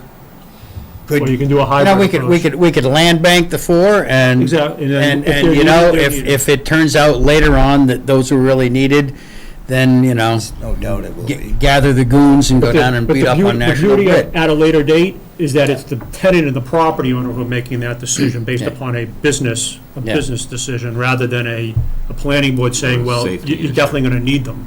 We don't know if they're gonna need them or not. Yeah, let's So land we bank. approve it now with the land bank, and at the. And then if they need it from a they business need it, they can perspective, add they it. have the okay to proceed. Let's do that. How do you Is feel, that, Mike? well, how's that by We you? approved it for 45, Yeah, Yeah, which was, there was a big discussion on coming down from 48, yeah, right. okay? Now we're going down basically another 4. yeah. 4. So you're giving And them it's a 7 very spaces. tight, No, but that's based on the zoning bylaw that I had come in here and said we required 48. Based on the zoning bylaw without interior plans, this parking is based on your zoning bylaw, the Based off of this calculation. interior, but based off of Correct. these. The What 38 if these interior spaces. plans change? Yeah. I mean, Well, it's that would not have to always go going to through be a the building Starbucks. That'd be it. department. But what if and they the site changed plan would and change. If they took out a increase- couple of bathrooms, you increase your floor ratio, how do you increase the parking lot 10 years from down the road? Like any project would, we would If have to come tenants back for change site and the plan net floor approval. area increases, Yeah, and it's it- out of compliance with the planning They have to board come in. decision. You have to come back here. They gotta come back. But they're out of compliance now. Well, No, they're not. they're here for a modification. We're talking. To get in Yeah. compliance. Well, they're telling you that, based So upon, why are we having a modification? you're Because having a it's different than the modification because previous the plan. left rear corner is not built as approved. We have new information since the Right, so project was that's- approved. So which More or part, less is that the spots dumpster that- location that's not approved? Not parked? The dumpster location was approved, Oh, yes. that's there, but that's there, which is not built, which side? That is the left pole, side where the the pole, pole, where the the pole. hill and the pole is. The floor spaces. Yeah, just to be clear, the waiver that the board would be granting tonight for this to stay is to allow for a waiver from section 119.2, which prohibits the installation of new poles and overhead wires. Obviously, it's not a new pole, but it is a new wire. So that would be the additional waiver. And then at the board's discretion, we could leave the parking waiver in place and bank the 4 parking spaces if needed. Deidre, do you have anything? No, I'm okay with that. So, Would you be okay with the bank? Erica, do you have anything? Okay, I no. have another question on something else. No, I'm all set, thank you. Okay, go ahead, So, Mike. with the National Grid, 16 weeks out, is there conduit and provisions underneath the pavement right now? No, there's not. So that's why I have an issue with. Because Yeah, so they our knew new right buildings along. where everything's underground in that area. Right. And they should have made the provision to put it in, and if in 20 weeks the National Grid comes, Well, National why Grid wouldn't it comes. be in place then? Weren't you planning to do that, or? Obviously not. So Right, it there's- was in the plan. It was on our So plan. There was a lot of issues on this site, and Henry was spot on. Yeah. So Henry picked up on issues. When I went out there for the first time a couple weeks ago, as Katie's mentioning, there were a lot of non-compliant issues. So, Most of which they fixed prior to being here and prior to receiving final occupancy. But I don't think that's an appropriate, personally, I don't think that's a question for Katie. I can tell you, from what I understand, what occurred out there, is that the general contractor or certain contractors that were out there didn't follow the plan. you know, right. So it's not necessarily on a project engineer. It isn't, Yeah, but right. it Right, so- should have been prepared for, so they already knew It was that. captured, that's Right. why this modification is as detailed as it is, based upon Henry's input and then our board work session conversations. So they'd have to rip up the parking lot to comply. That's the bigger issue. Not to That's have the bigger overhead, issue. not to have It's not the overhead. weight on the pole, it's the underground utility. So they didn't do what they were supposed to do, right? And then now Be they're honest asking about for Yeah, us they an were- addition, to So lose I had 4 asked, more. is the rep here? Yes. So if you want to speak directly to, if you want. Yeah, why don't we have them come up? So it'd be nice to know We can do why they that. didn't follow the Yep. plan and, Yep. Good evening, guys. I'm Justin Welch, James J. Welch. Thanks for having me. So back in 2019, when we built it, we were, one of the first things we did was, I'm sorry, are you the owner or? I'm the owner of the general construction company, yes, sorry. Was contact National Grid for utility electrical. And because the pole is in the rear of the building and connects almost all the buildings on, or at least 3 or 4 on either side from Drum Hill Road, it was more of a complicated process for National Grid, along with the pad mount transformer being at least a 16-week lead time after we got them to do the design, which is approximately 3 months into the project, which was a 4-month project from start to finish, from breaking ground to turnover of Aspen Dental. So at the point when we got that information from National Grid, we made a decision that, the only option we really had was to go to the pole mount overhead. And we discussed going underground, but at that point, we didn't think it was necessary, to be honest. And if we could go back and do it again, we certainly would have. And to be honest, putting the conduit under the ground isn't the difficult part. No, it's the easy part. That's the easy why it's part. confusing to me why you didn't, because then you assumed that we were going to just accept it. Well, to be honest, I didn't think far enough ahead that I would be in this position, to be honest. But you even had a going. plan. You had a plan that was approved, that you were building, right? Well, we did, but National Grid had a different plan. Right. And, it's not really up to me. I What dealt would with have happened though Patty. at that point, Evan? They're doing this and then they should have stopped and went back to, So there was no communication, at least with me, on the pole or the overhead wires or the National Grid issue. If they had communicated with me, I would have told them it's per the plan or come in for a modification or a discussion with the board. The first two tenants received occupancy because the way this decision was written and the way we were doing business, the first two tenants basically get a free pass as long as the site's safe and functional. And it's the third tenant that we all go out and do a final inspection. So, I sent an email to the board when we issued final occupancy. Christina and I thought it was a reasonable decision in the sense we didn't feel comfortable holding up Starbucks and punishing Starbucks for an overhead wire issue. Simultaneously, they were committing to apply to the planning board for the modification bond, which brings us to this evening. That's the best of my understanding. Yeah. I think it's just frustration because there's been an issue with this project, that Henry brought up a while back. And not only that, just the fact that you're assuming that we're just going to approve it. I'm not even sure they knew that it would have required a modification. There was absolutely no communication. Why? One, it's not routine that there's a lot of communication. Two, I think this is fairly highly unusual. 9 out of 10 of your projects, the contractors build it substantially per the plan. Correct. This one is an outlier, which is why they're here this evening. Yeah. So I think, Yeah, but, I don't understand if you're deviating from the plan, why you come back after the fact. And assume.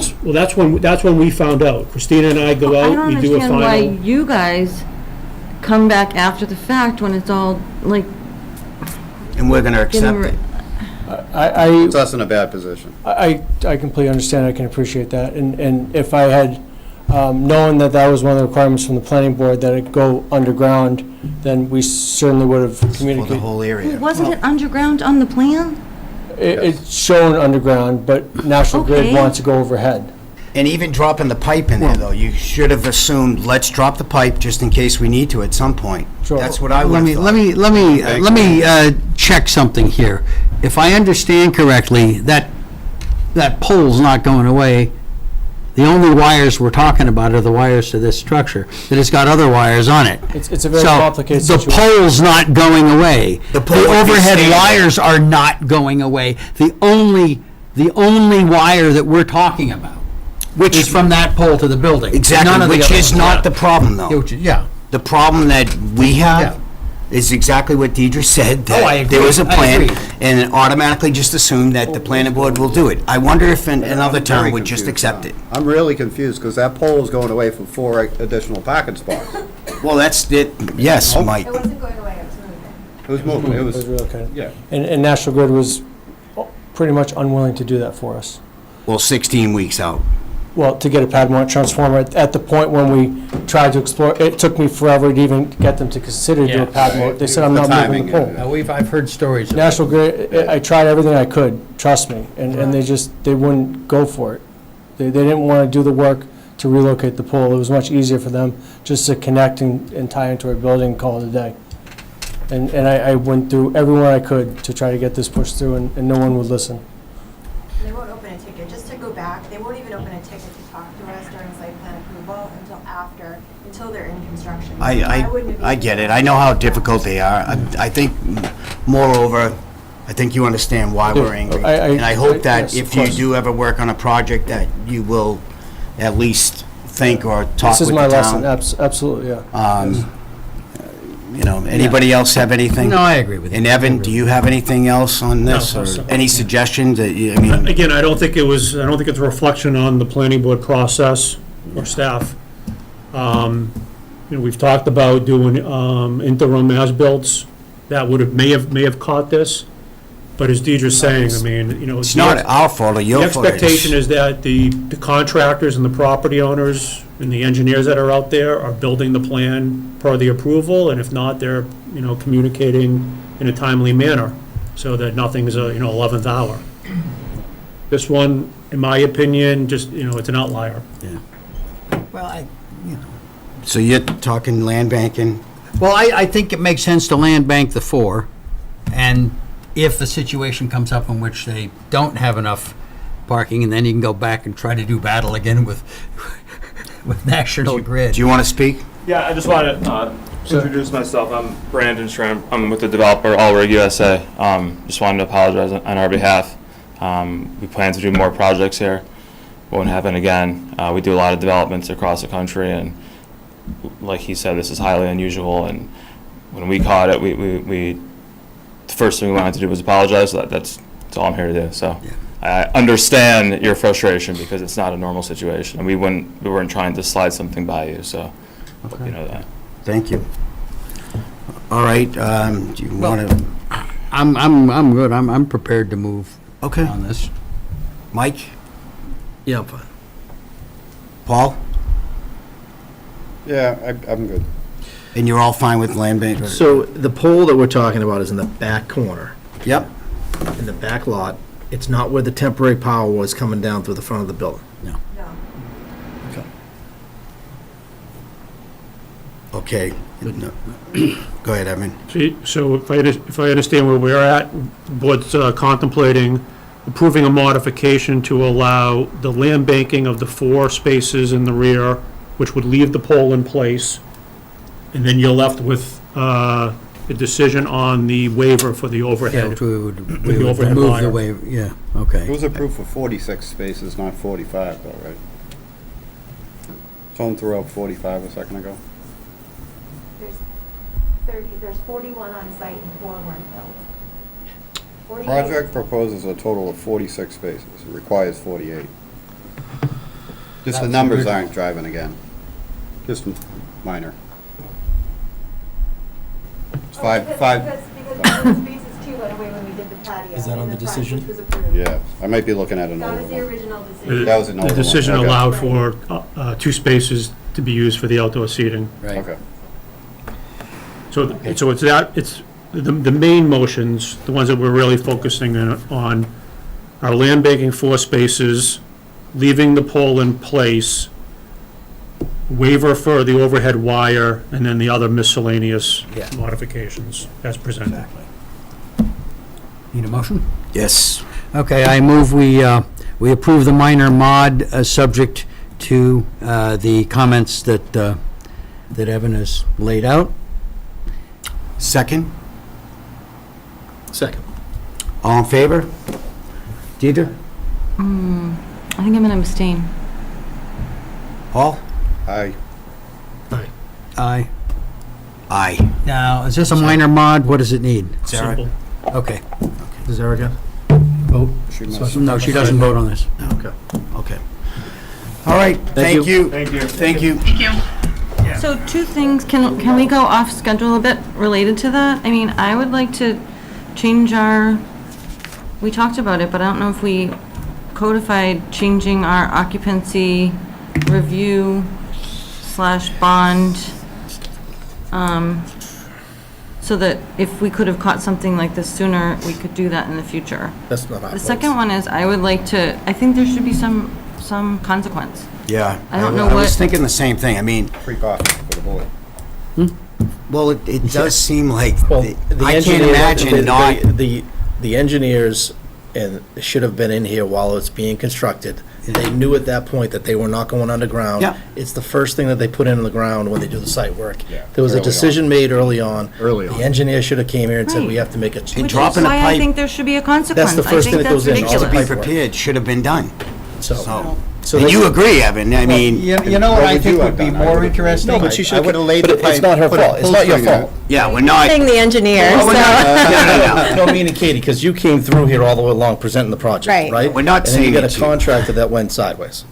I'm a contractor. Okay, no, when you talk engineer, No, I like, know that's the that, thing but- is, we're Bunch of only paid to engineers be here. part of the job. We get the permitting and then we're paid to do construction administration as per what's asked of Yeah. us. we know So, that. okay, I just wanted to make sure. Can I ask you a quick question? Did you have to give an affidavit? for At the end, yes, I So you do. did get an affidavit, even though it did not meet the I drawings? gave an affidavit with calling out the things that were not Oh, you did, with correct. the- with the That items. is correct, yes. It has all of the, basically it says in compliance except for, and You're it lists clear. out So everything. she was covering us. When did they come to you, though? When did they come to you and tell you that they didn't do it? We found out when we did the as-built, which was 3 End weeks of the ago. project. Yeah. End of the project. So it was I'll way, take it back. do way earlier It past. should not be, as-built. because you didn't know about it. And so we had been communicated that it was difficult, to move the pole, but we didn't ever hear that it wasn't going to happen. And so we're only on site when requested to be or when the decision requires us to be. So, And putting the pipe in is just so simple, that's what boggles my mind, even You know, just it to was- prepare it's- for it. underground utilities as a regulation is not something that you see everywhere, and it's not in the zoning. It's in the zoning, which refers to a number within the subdivision rules and regulations, which you have to go diving in there to find it.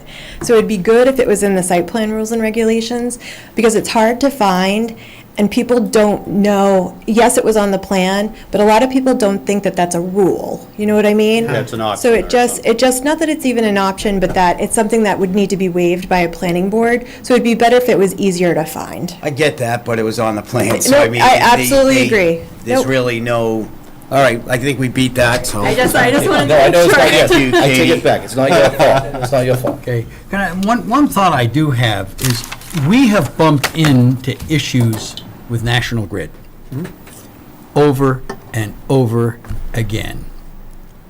Isn't it about time to drag somebody in here from? National Well, we can do it the next time they want a permit for anything. But And I think everybody we does, so probably I should. deal with it You in know? my office. I mean, then the next time National Grid comes in here and wants to lay down a transformer, I think we get somebody in here. Maybe to that's the talk about time, this. but I'm gonna tell you, you're dealing with it, with everything. Oh, you do with yeah, it, I'm so. hell. And I'm not an electrician, so I can do it and it won't hurt my business. Okay. On a side note, Yeah. we waited 15 months for a transfer. I know, I mean, I've heard stories like this all For a over the hospital, place. but we had to wait. All right, we're Yeah. gonna keep moving. Next up is 10 Technology. Tim, may I make a suggestion? Yes, please. There's no one here for the 10 Tech and 330, which are just votes to endorse. Okay, Let's just skip them. okay, I think there's applicants and people here for River Neck. okay, let's go to Riverneck then. 191-201. Riverneck Road, COID applicability finding. The applicant is considering building a 247,000 square foot flex building. The building and/or a portion of it could be easily devoted to industrial uses such as, but not limited to, manufacturing, e-commerce, distribution, assembly, fabrication, and processing, etc. Hello. Good evening. Good evening. That was very interesting, by the way, that last discussion. And you're not alone. Is this on? Every community has the same issues. I know. So, for the record, Robert Buckley, Reber and Bronstein, I'm here this evening on behalf of the applicant seeking a finding of applicability under the Community Enhancement and Investment Overlay District. I'm representing the Davis companies. I don't know if we can put up on the, Colleen, could you put a presentation up?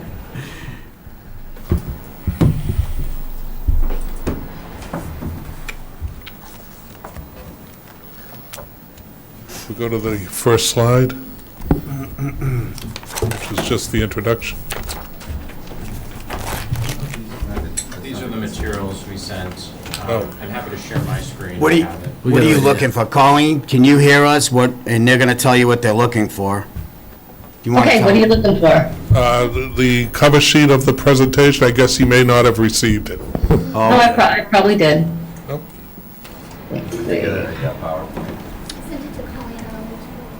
This? Or the PowerPoint, PowerPoint? the PowerPoint from today. That was what I got from, let me go back.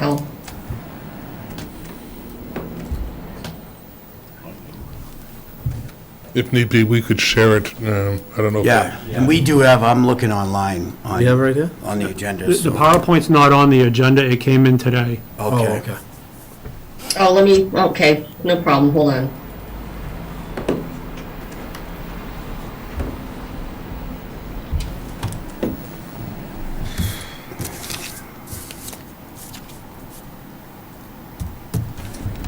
There we go. Yep. There you go. We're gonna come back. You enlarge that? Yes, it'll be quick. Oh, by the way, do we have any notices on this one? No, this is administrative. This is true, yeah, this is true. Okay, just wanted to make sure. Okay, thank you for your patience, and thank you for getting that slide for us. The property, my client is the Davis Company. For those who do not know, Davis is one of the premier real estate development firms with both a regional and national reputation. They purchased the property at 191 through 199 and 200 River Neck Road from Mercury Computer Corporation. There's a picture of Mercury in its prior, or as it exists today. Mercury previously occupied approximately 185,000 square feet at this location, and the property is currently vacant. The development team is seeking to reposition the property to respond to the current and emerging market conditions, and we'll go into that in a presentation in a moment. As you probably are all well aware, markets over the last 2 years have shifted, and the development team is seeking to work with the town to enhance the economic value and responsiveness of the property to the changing market conditions. Tonight, we have representatives of the Davis Company to speak to their vision, experience, and as well as the emerging market conditions, and the names are all there, so rather than delay, we'll move on. Personally, I've worked with the Davis Company over the last 15 years on other projects, and I think that the town will find them to be both cooperative and professional and responsive. That's just my personal assessment. I'm now going to turn it over, though, to Chris Mora from Davis that will take the board through the current state, which allows us to move forward with the design and under your overlay district. So thank you, and we'll be available for questions. Chris? Good evening, Mr. Chairman, members of the board. Happy to be here to present to you guys what it's otherwise our vision for this property. As Bob said, we acquired it a few months ago. About 12 days ago or so, we closed on 195 River Neck, which was the small house that was in the front of the property, which basically obviously allows for a better configuration of the site. But a little bit about the Davis Company, so if I can get the second slide. We're a vertically integrated real estate developer based out of Boston. Been in business for 45 years and through multiple cycles, economic cycles, I should say.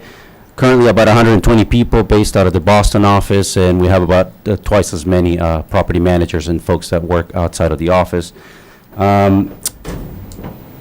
We really focus on this, what I'm going to refer to in a minute as industrial type of product.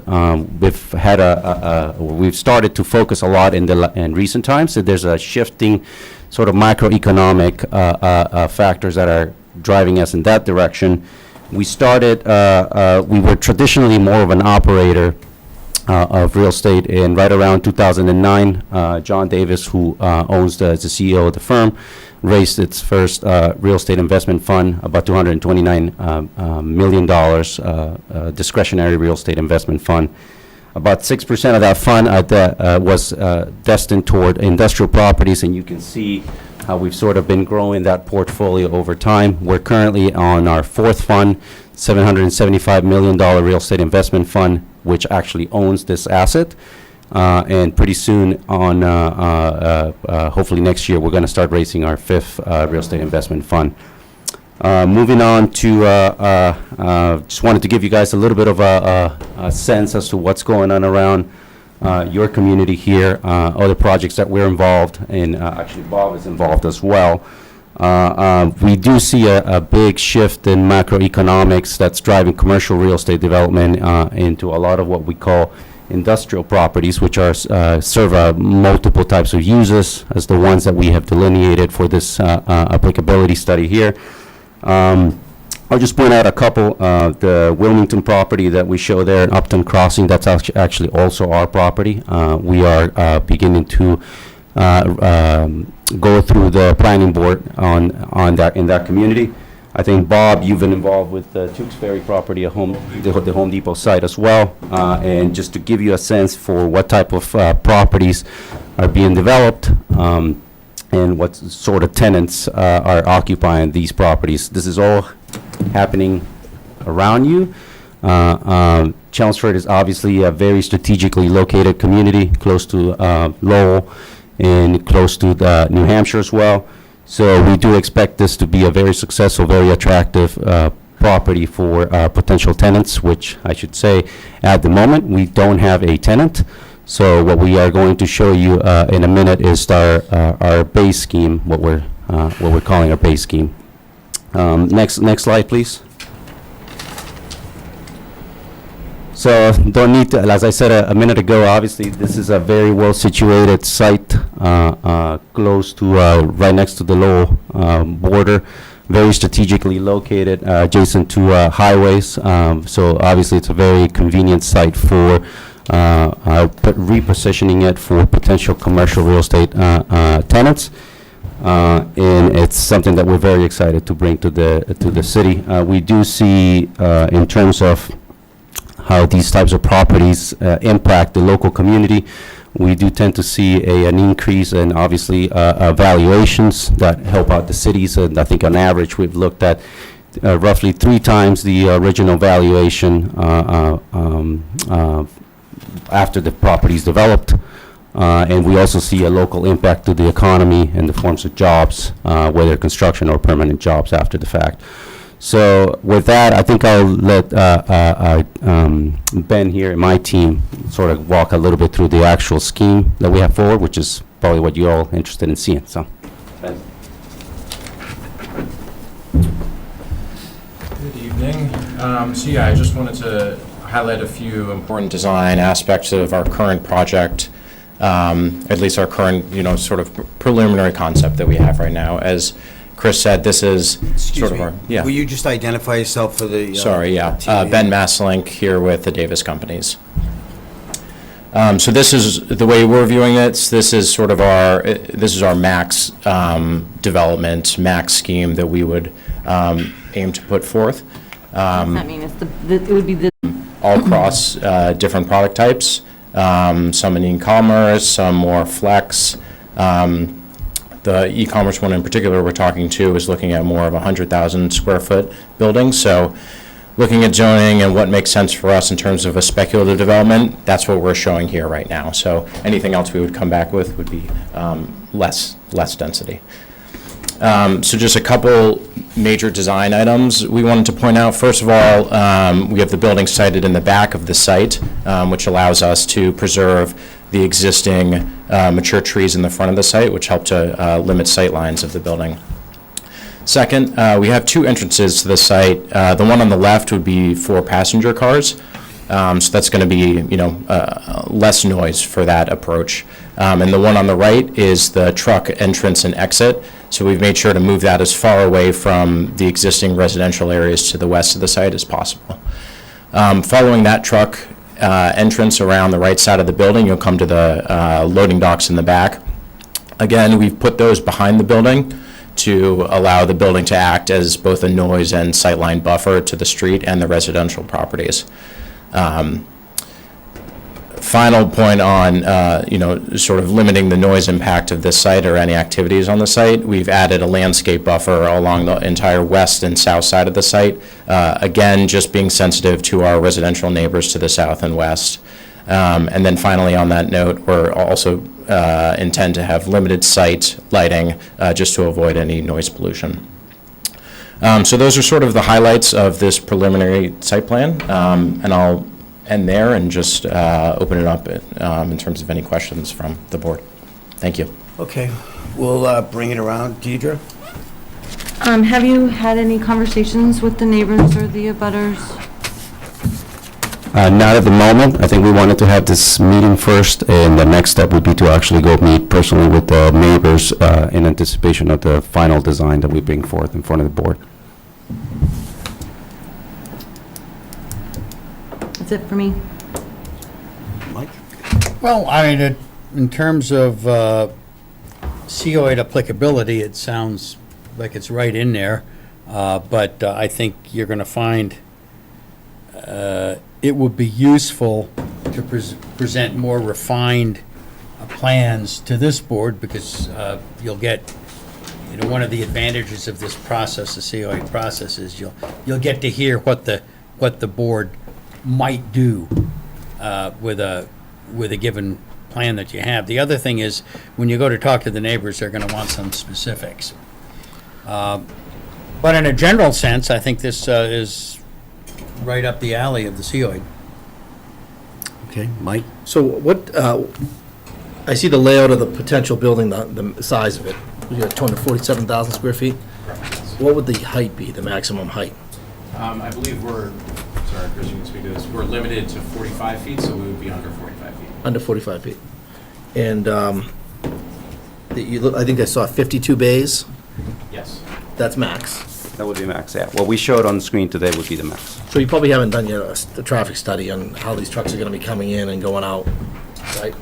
We're starting it, we're not We're complete starting with with it, that. yeah, exactly. So, yeah, thank you. Okay, Paul? Erica? No questions, thank you. Okay. Can I ask one more question? Sure can. Is something, I'm just trying to get an idea, because you don't know what's going in here yet. Is some of this retail? No, Open to the no, we public? don't- we it's don't all- anticipate retail, So it's no. all going to be a moving of materials, Correct. inventory? Okay.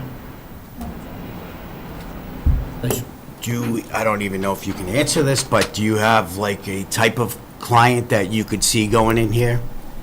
You know, there's a high demand for this type of space. I can tell you that at the property that I said in Wilmington, that we're also doing there, we're getting a whole host of potential tenants that are actually sending us RFPs, anything from robotics to folks that just want to move product, the Home Depots or so forth. So I think Bob would tell you that this type of property, a lot of times, tenants want to see something coming out of the ground before committing to an actual lease. Yeah. So for us, we're in the market discovery phase, but we need to keep a little bit of variability for whoever ends up being the future tenant and/or tenants for this property. Okay. Evan, do you have anything? I'm going to assume that board members are aware of what applicability is. Yep, and why we're here tonight, it's While you're not here. If you recall, over the years, the board has viewed applicability differently. It started with a spirit and intent of trying to identify any red flags or deal breakers and words of caution. And it has most recently evolved into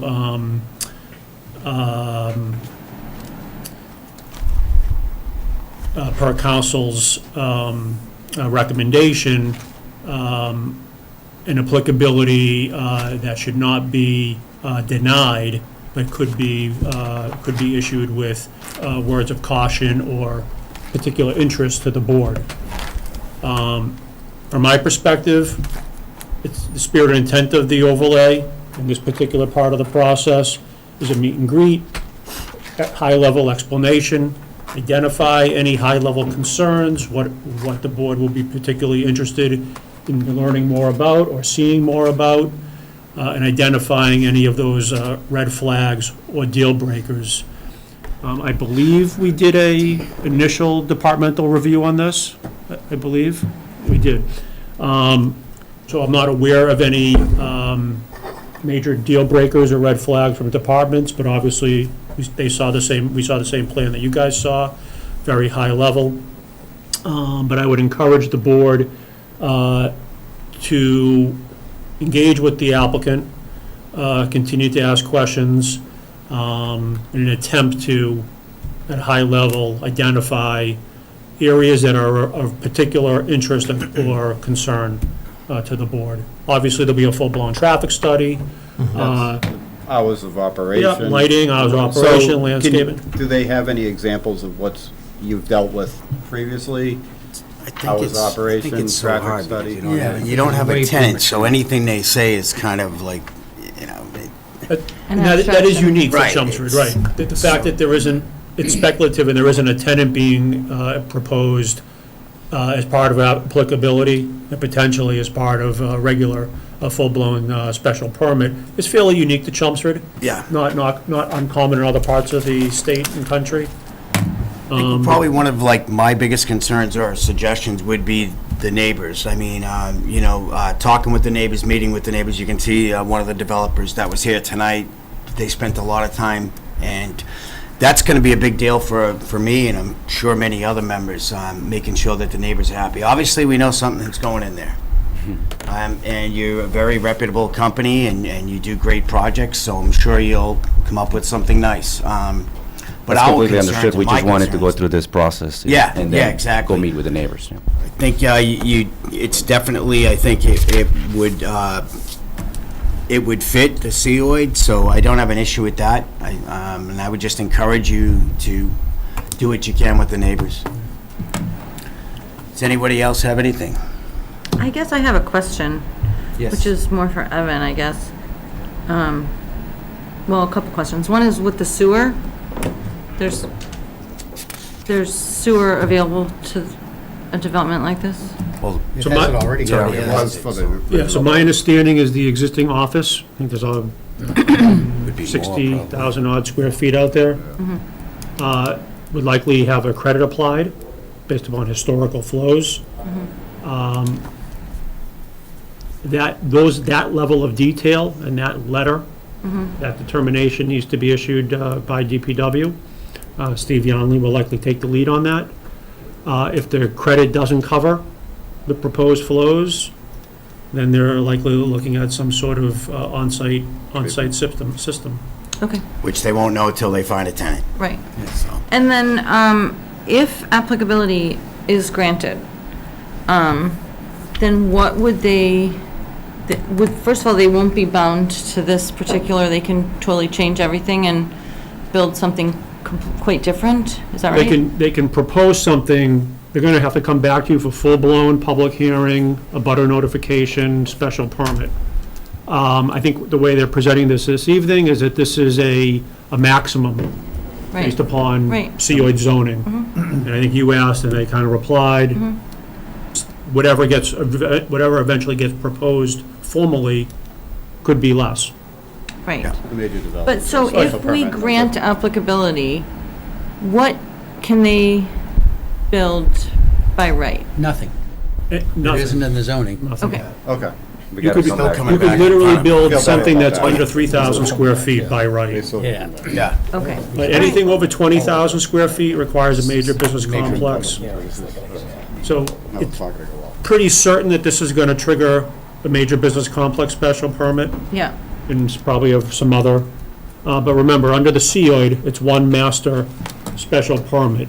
right. The intent there is that while they may need interior landscaping and buffer landscaping and parking special permits, the intent with the COID is to look at them in unison to try to strike, Right. the best project for the neighborhood and for the town. Like this Center Village. Exactly. Got it. Thank you. Anybody else? It's that lot too. Correct. One towards the. No, I was just saying it's that lot as well. They bought that. The three lots. They just bought The that. was a the vacant empty piece. one, There's a little piece in the front. or the house that you bought, They is just bought that? that house right there. Yeah. It's the four properties. They owe that that one. Three large ones. I mean, they're right there. Yeah. Okay, Ribbon's gotcha. not gonna, it's not gonna work. Ribbon's not gonna work. All right, get a motion or? Yes. To your point, the acquisition of those lots is one of the reasons we did not reach out to the neighbors, because we wanted to make sure we had all the pieces to the puzzle assembled. And we wanted to come here so there were no surprises, but it was not intentional not to meet with the neighbors. As I think Chris said, we closed about 2 weeks ago on the residential parcel. So now that we have all the pieces, we're going to start assembling them and coming forward with a proposal. Completely understand why. As you probably see, we definitely care what the neighbors think, so. Yeah, and we're fully cognizant of that. We've met with staff, and they've told us that, so we've done a number of projects. I personally have been involved with a number of flex-type industrial properties in eastern Massachusetts, and the technology and the ability to manage things like traffic in a non-traditional manner, in terms of hours and how you could flow it, are quite innovative, and we have to be able to distill that and be able to explain it to the abutters, and that's what we will be doing. Perfect, thank you. Well, Make a motion. well, I mean, the real action on this one's going to be when the major business complex comes in, and that's where we're going to spend a few nights. But as to COA applicability, I am prepared to grant it, and I'll move that we make a determination of applicability under COA. Evan, can you think of anything I'm missing in that as a motion? I'll prepare a, kind of the draft. Yeah, do the decision usual for your next draft. meeting. Yep. Be pretty boilerplate, we've been through this before. We'll identify the scope and scale of the project, some of the major special permits, and indicate that it will be Yeah. permitted under a special permit process. Gotcha. So we vote on it now or no? You can, yeah, I mean, you can do the vote like we Okay. typically do, and then you'll ratify the decision. Yep. You make a I mean, motion? I would just like to mention that, we got this in our agenda on Friday. We never saw this presentation to prepare for it in advance. I sort of feel a bit rushed, frankly. I don't know if the neighbors even knew it was happening. I mean, we don't take public input during applicability, but It was a posted agenda, we got the information to you like we normally do. The PowerPoints come in usually the day before. That's not unusual, where the applicant shows up with, some sort of PowerPoint. But Right, and this is just applicability, so Yeah, it's, yeah. I mean, I mean, there's nothing preventing the board from, continuing, but the only reason you continue is because the board is looking for more engagement with the proponent. there's Applicability. nothing to engage at this Yeah, there's point. nothing, with exactly, we there's have nothing to nothing. engage. I think we have to let them get the Yeah, design and process work with the started. neighbors. I mean, Yeah. that's what I would suggest, because what else can we get from them? If you want to suggest something else, please do. Well, when we talked about the master plan and the land use chapters, we talked about looking at properties that were trouble spots. And, obviously this Davis Corporation is, well-regarded, et cetera, and just purchased the property. But, I mean, we came up upon this in town meeting in the spring, and this was clearly identified as a problem area. I mean, it's an industrial zone property in very close proximity to old, well-established residential neighborhoods, and, so they're gonna do the best they can, but,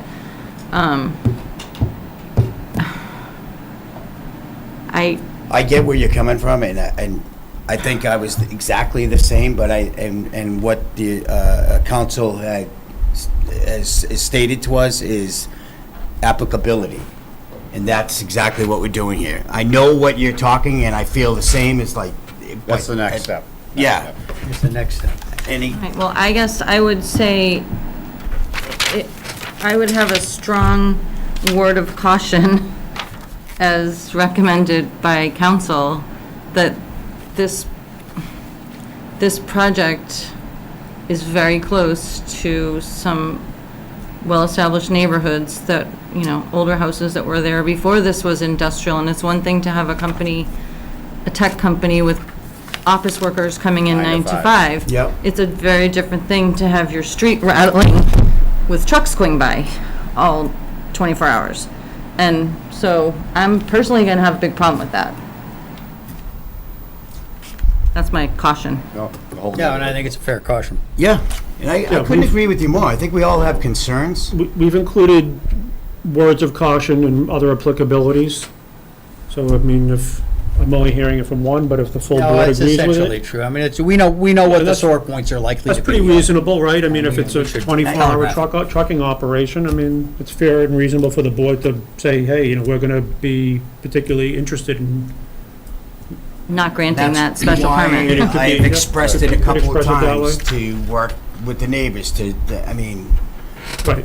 Yeah. So I haven't heard any level of detail tonight related to hours of operation, scope and scale. how can you when you don't know what you have? That's just Agreed, way agreed. premature. Agreed. I just saw the 52 docking stations in my Yeah. my But flag. then again, it's max. I Yeah. mean, But no, I agree, and they're trying to max it, and I agree with that. 25 is a lot, But it's too. still, Yeah. it's That IA could though. be, but that could be multiple businesses. It may not be one tenant.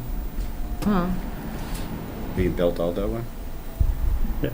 So that's the whole point of the special permit. yes.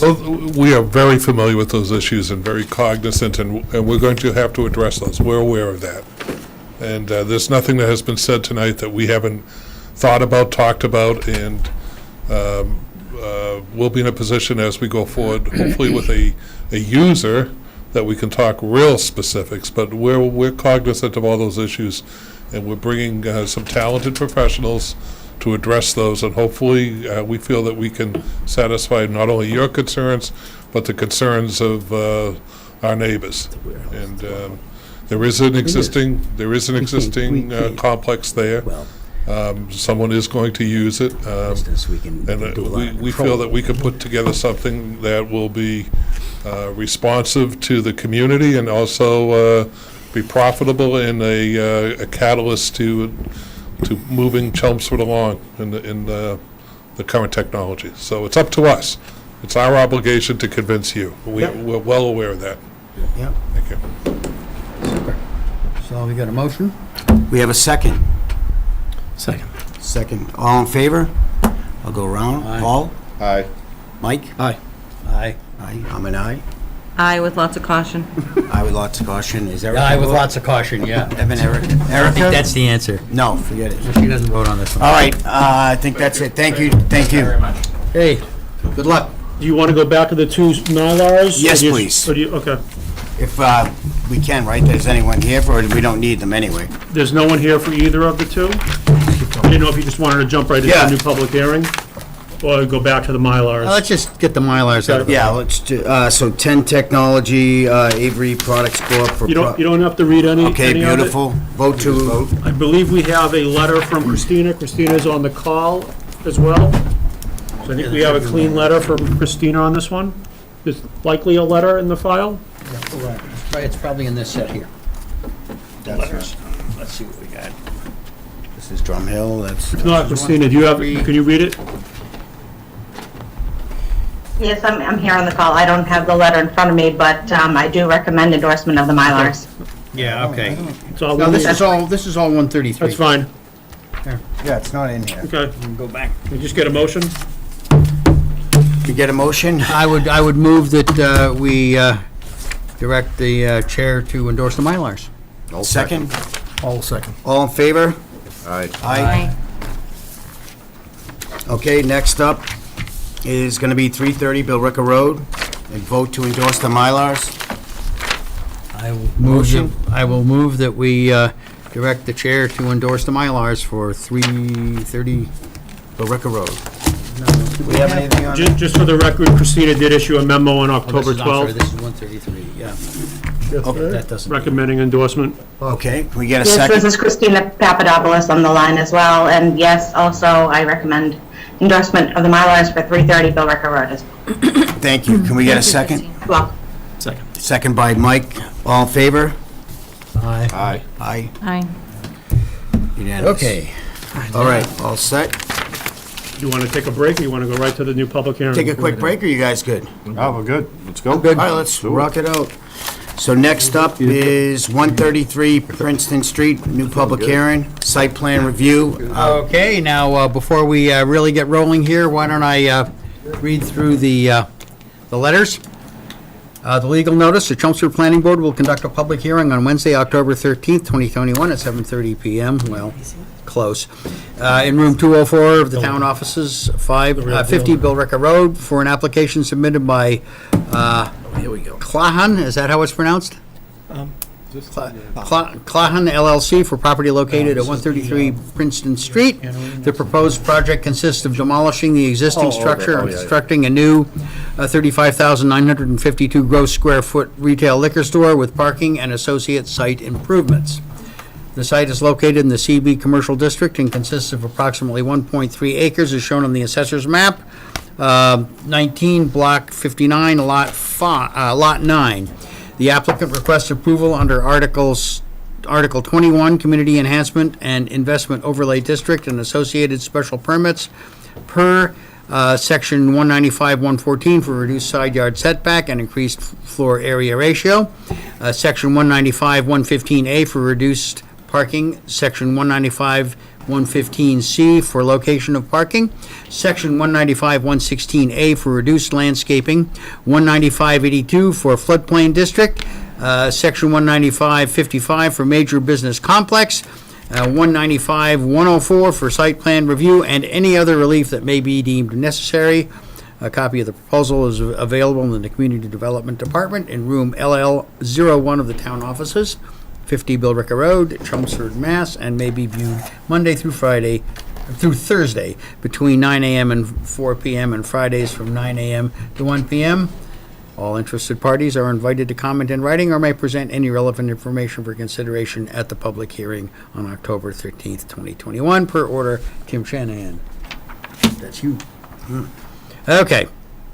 We have a memorandum from, let's see, 113 Princeton Street, Clahan LLC. The proposed project consists, okay, that's basically our posting. That's redundant. North Chelmsford Water District. Dear Planning Board members, the Board of Water Commissioners of the North Chelmsford Water District have reviewed the proposed site plan application for 133 Princeton Street, North Chelmsford, Mass. To construct a 35,952 square foot building. The North Chelmsford Water District can supply water with a full understanding that the applicant shall follow the rules and regulations of the North Chelmsford Water District and the Chelmsford Fire Department requirements, and agree to the following conditions. The existing 3/4-inch domestic water service must be terminated at the existing water main. The new water service will be 1.5-inch and be tapped off of the Princeton Street water main and sleeved up through the foundation and protected with a state of Massachusetts approved double check valve backflow preventer. The fire sprinkler service will be run separate from the domestic water service and be a minimum of 6-inch and protected with a state of Massachusetts approved double check valve backflow preventer. The fire hydrant must be protected from damage with bollards. The applicant shall pay a domestic commercial water impact fee and a fire sprinkler impact fee based on the total square footage of the fire sprinklered area. The NCWD will make sure that the applicant follows all details that are submitted on the drawings, proper depth of pipes, proper bedding and backfill materials, thrust blocks, etc. All materials, inspections, overhead, entrance fees, tapping of domestic and fire water services, etc., will be coordinated through the North Chelmsford Water District. Sincerely, Bruce J. Harper, Water Superintendent. That's another copy of the Form 2A. Okay. Engineering Department. This is Board of Health. No comments. They're on the bottom now. Yeah, they're on the bottom. They moved them down, yeah. Okay, Public Works. Dear members, this office has reviewed the site plans by Howard Stein Hudson Associates consisting of 13 sheets dated September 16th, 2021, and a stormwater management report dated September 2021. As a result of this review, this office has the following comments. This department shall be notified when work on site is to commence in order to arrange for inspections. Any revisions to the drainage system shall be submitted and approved by this office. A stormwater operation and maintenance plan shall be followed as described in the report. Copies of any inspections or other reports done in accordance with the plan shall be forwarded to the engineering office. A site as-built shall be provided upon completion of the work on site, as-built to include a letter from the engineer stating that all stormwater devices have been built to satisfy Mass stormwater standards.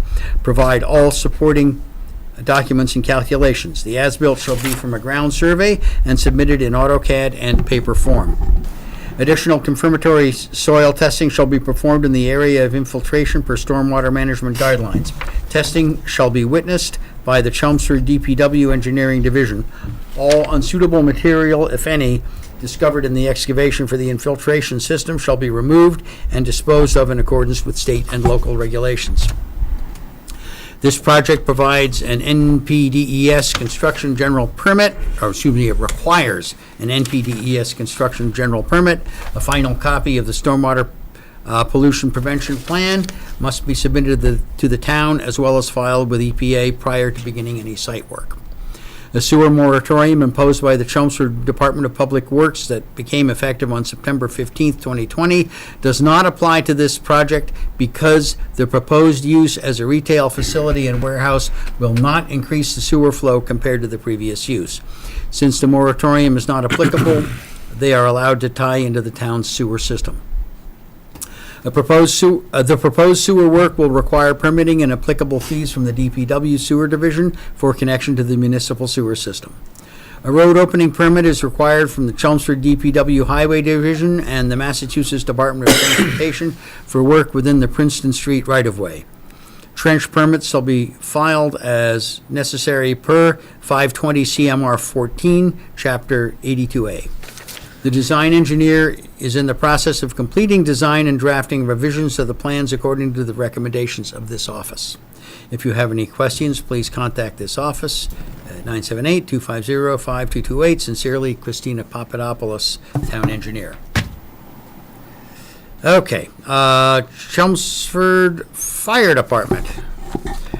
To whom it may concern, 133 Princeton Street, new building. The Fire Prevention Office has reviewed the proposal for a new building at 133 Princeton Street in North Chelmsford and finds the following. Water supply appears to be accurate. The required pressure and flow shall be confirmed by a current water flow test performed proximate to the site with all calculations submitted to this department for review and approval.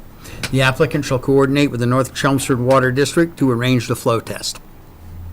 Hydrant locations shall be on revised plans are adequate. There is one hydrant proposed on the property which will feed the nearby fire department connection. The fire department connection shall be of a 4-inch stores type. The developer shall provide paved access to the fire department connection, which must always be maintained. The fire prevention office requires a hydrant within 60 feet of the fire department connection and also requires a hydrant within 500 feet of all points on the exterior of the building. Hydrants and fire protection equipment shall be free from landscaping obstructions. Access for firefighting apparatus and emergency vehicles is acceptable. The applicant provided this office with updated plans that show swept path analysis using a turning template that represents Chelmsford Fire Department Ladder 1. Fire apparatus access shall be designed by a registered engineer to withstand the weight of fire apparatus. Snow storage shall not obstruct or impede fire access across roads or turnarounds. All exits shall have sidewalks to allow a continuous flow from the exit that leads to a public way. The dumpster location shown on the plan is adequate. The office requests fire lane pavement markings along the south edge of the driveway and the side of the driveway abutting the fire hydrant. This office has provided these requirements to the project engineering team. An automatic sprinkler system conforming to NFPA 13 and a fire alarm system conforming to NFPA 72 shall be required. Both systems shall be monitored by a UL-approved central station monitoring service, and all components and fire protection systems must comply with state building code and Chelmsford Fire Department requirements. All work on fire alarms, sprinkler, and bidirectional amplifier systems must be permitted and reviewed through the Chelmsford Fire Department online permitting system. All equipment related to fire safety shall be located at the discretion of the Chelmsford Fire Department. The applicant is advised that testing for emergency radio responder communication and, if necessary, installation of a bidirectional amplifier system shall be required prior to occupancy being granted. The applicant must apply to the Town of Chelmsford E911 Committee for address through its coordinator, Town Clerk Tricia Churis. This office approves of this plan with these conditions, and I ask the board to make this letter a part of their approval process. Respectfully, Captain Kotsufas. And there you have it. Okay. Thank you. All right. Thank you. Good evening. My name is Philip Schreffler. I'm an attorney with Finneran and Nicholson. I'm standing in here tonight for Doug Duchesne, whose name you've probably seen on a lot of this material. This evening, I am representing the applicant, Klahn LLC, who is under contract to purchase the property at 133 Princeton Street. We're proposing to raise the current structure and construct a retail wine and spirits store on the site with associated warehousing. The property itself is a split lot. The front portion of it is in the CB district, and the rear portion is in the RA district. The CB portion of the site is subject to the COID, as this board has previously performed a COID determination that it was, in fact, applicable to this project. We're here tonight to seek both special permits and site plan review of this project under the COID, and any other relief you guys think that we should have to get this built. And on that note, I'd like to turn things over to our engineer, Katie Enright of Howard Stein Hudson, who can go into more technical aspects of the plans you see on the screen. Thank you. Great. Good evening, everyone. Katie Enright with Howard Stein Hudson. As Phil stated, basically the once-over of the project, but you saw a very similar project a couple months ago when we came in for COID applicability. I hope you'll find that this is pretty much just a lot more detail than we gave you during the COID applicability tonight. We also have with us tonight Attorney David Keel and also V, the applicant that's here before you tonight also. The existing, as you know, the existing building out there is quite an eyesore. It's about 2.5 stories. It has about 23,000 square feet and was built in the 1960s. The site's sat there, I can't even remember when. I've been around for a long time and I can't remember seeing this ever being open. It sits between the Princeton and an auto body sales and body shop on Princeton Street. The site is also in the floodplain, so pretty significantly behind the site we have Stony Brook and also Cold Springs Brook, which actually brings the floodplain onto the rear of the site and essentially goes right up to the back of the existing building that's on the site now, actually a little bit into it. At an elevation around 103. Where we've proposed the building here is right at the CB-RA zoning line. So the building itself is entirely within the CB district, and the parking lot, which parking lot exists there today in the RA district, would be expanded in the back of the building.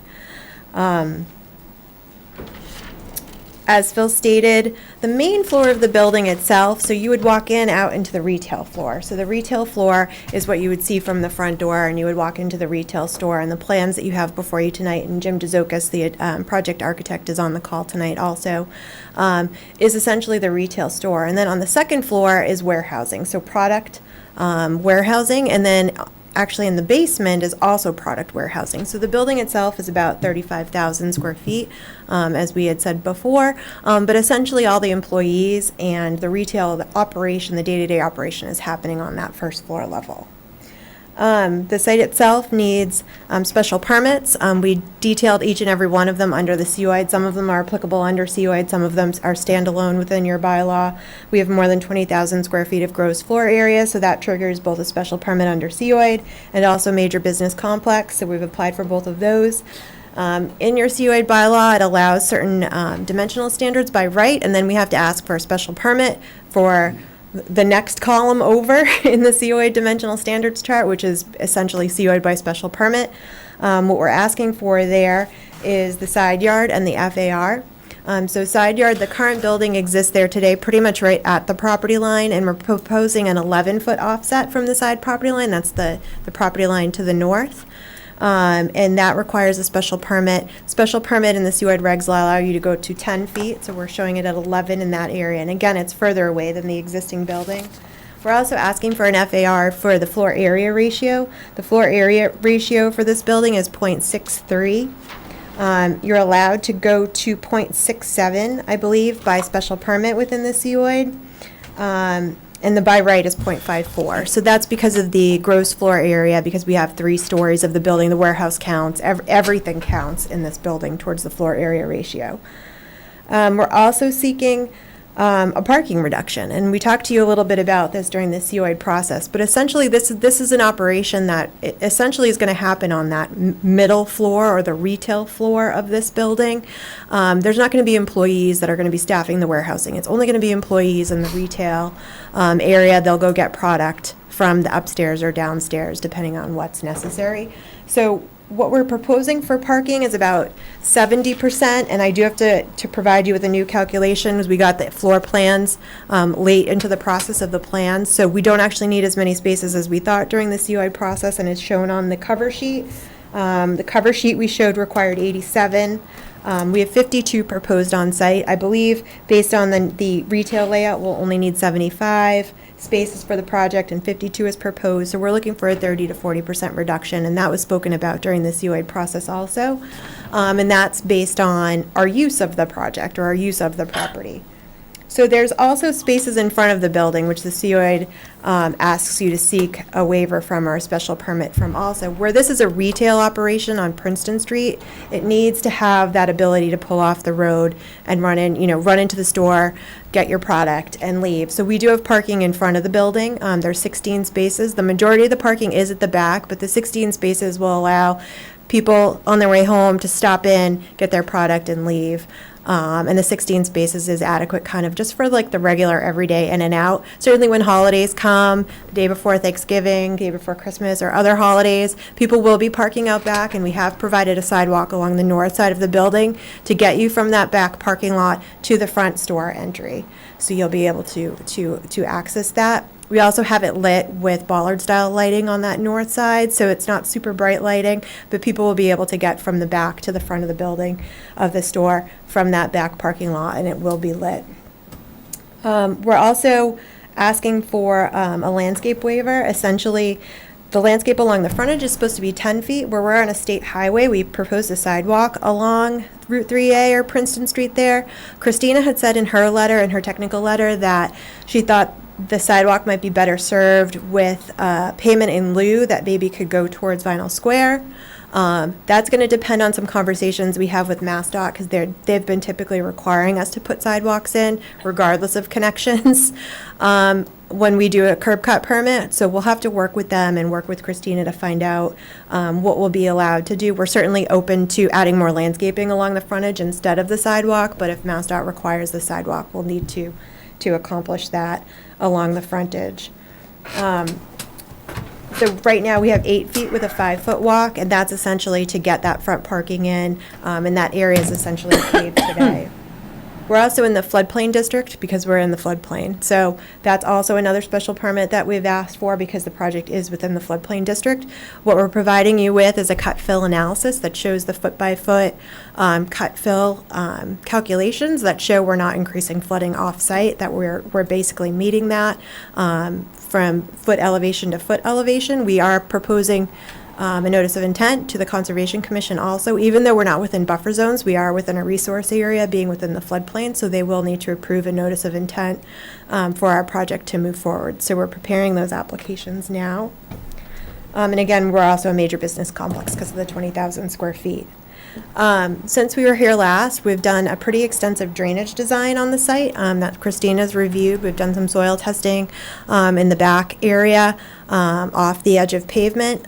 In the rear, the water table was pretty high, but we had some great sand in the subsoil layer. So we're proposing a drainage system that essentially captures the roof and kind of the front area of the building in an underground infiltration system, and then everything else will go to the back where it essentially goes now and kind of sit in that basin next to the property line. So the water will be treated, infiltrated, cleaned, and then let either out along the back property line, or there's also some flow that goes to Princeton Street. There's also some flow that goes to our northern abutter, and we've met all the requirements for pre to post flow rates to each of those abutters. We also have done a pretty robust landscape plan, and I'm not going to go through, I'm not the landscape architect, but I can tell you we've proposed 12 trees, 32 evergreens, and 174 shrubs. So although you see there's a lot of greenery, essentially everywhere that we have open space on the site, we have planted. And I would be happy to go into greater detail with that if you'd like. It looked like I found one kind of mislabeled plant when I was going through the plan earlier tonight. But please let me know if there's any additional information you'd like relative to that. What we've tried to do is do a nice job essentially doing evergreen plantings, trees and shrubs along that north side to screen us from our northern abutter. We've also proposed some screening elements on the south side along the Princeton restaurant, and there is some existing vegetation that exists on their property between their parking lot and essentially our property line there. And then again, screening towards the back, although there's really not anybody behind us that can really see this. It's pretty much a floodplain behind our property. We've also provided you with a lighting plan, and as I mentioned earlier, what we tried to do was keep the pole lights to a minimum, make sure that the areas are well lit, where we're going to have visitors in the front of the building and at the rear of the building. There's some pole lights. We've also used wall packs, where wall packs made sense directed downward, and we've also used some pedestrian bollard lighting on that north side where we just have that pedestrian path kind of going through without making it overly lit. And with that, I think that pretty much covers my site plan. We did receive the comments. We are working with Christina Papadopoulos. She had some technical comments that came to me that we'll be working on. Also, we did see the water letter from North Chelmsford Water District. We'll be updating the plans there. We did have a little bit of back and forth in email with Captain Kastufis. I always screw up her last name. I always call it Captain K. So that basically what she wanted to see was that the fire truck made it throughout the property, but also that we turn the utilities on so she could also see where the hydrants were placed. So we created a special sheet just for the fire department that shows that we'll provide to this board also, so that you have that within your packet. And with that, I believe I'll turn it over. Jim, are you still there? Yes, I am. All right. Good evening. All right. Up on the big screen, probably. Yep. All right, so Jim's going to go through the architecture with you. Good evening, Mr. Chairman, members of the board. Just for the record, Jim Jazokis, architect with Jazokis Architectures Incorporated out of Tewksbury. Let's see. The building itself, we're looking to complement the mills down the street, keeping in line with brick facades, large glass windows on all four sides. As stated before, it's about just under a 12,000 square foot footprint. It might sound like a lot for liquor stores, but they keep on growing and growing. It's absolutely amazing how big. I'm just doing one right now at the Methuen Loop, that's 35,000 square feet. The other ones I've done for the applicant are in the neighborhood of 17 and 14,000 square feet. So it's kind of the nature of the beast. The current elevations give a little better idea of what we're looking for, that industrial look. We are open to suggestions for that, but right now this is the route we're looking to go for the exterior skin. And other than that, there's really not much more to say. I'd be happy to address any questions from the boards. And all right. That's it. All right, thank you. Do you want to bring it around the board before public, or you want to go Yeah, to that would public? make some sense. Okay, you want to stop, Mike? Okay, one thing I would like to do, and it might potentially keep us from actually closing the public hearing tonight, would be, I'd like to get some more critique on the landscaping. Mhm. And our usual landscape member is tied It's up not tonight. here, right. You know who she is. And our lighting expert. And our lighting criticizer is also not here. So we probably want to hear from those two. But yeah, I'm all for, other than that, I think we could start the public hearing and at least get the issues on Okay, the table. so we'll go around the board once, and then we'll start with the public. Mike? Yeah, I just made some notes as Katie was talking, just a couple things I don't have issues with, but we'll talk about is the parking, but the landscape, the flood district with the basement, are you guys concerned about flooding of the basement at all? So the walls, Building's sitting right in it? right, so the walls around the building, essentially we've created the floodplain outside the building, so the walls basically the walls on the exterior will hold the flood waters at bay. Okay. So it's not intended that the basement would flood. We're using the pre to post flood conditions, everything is exterior of the building, so we're not envisioning the flood, that it would flood into product. And then I know the landscaping, as you mentioned, Nancy, but in a working session, we talked about the size of trees and trunks and all that, and we should get that to them right now. And then I do have just a concern about, and we'll leave it up to Nancy again, but the lighting in the back, I mean, that back corner, I can see at night being very dark with these buildings all around there, and there's not a lot of access street view from the street to that back corner in the back, so I would just make sure we have enough lighting in the back there.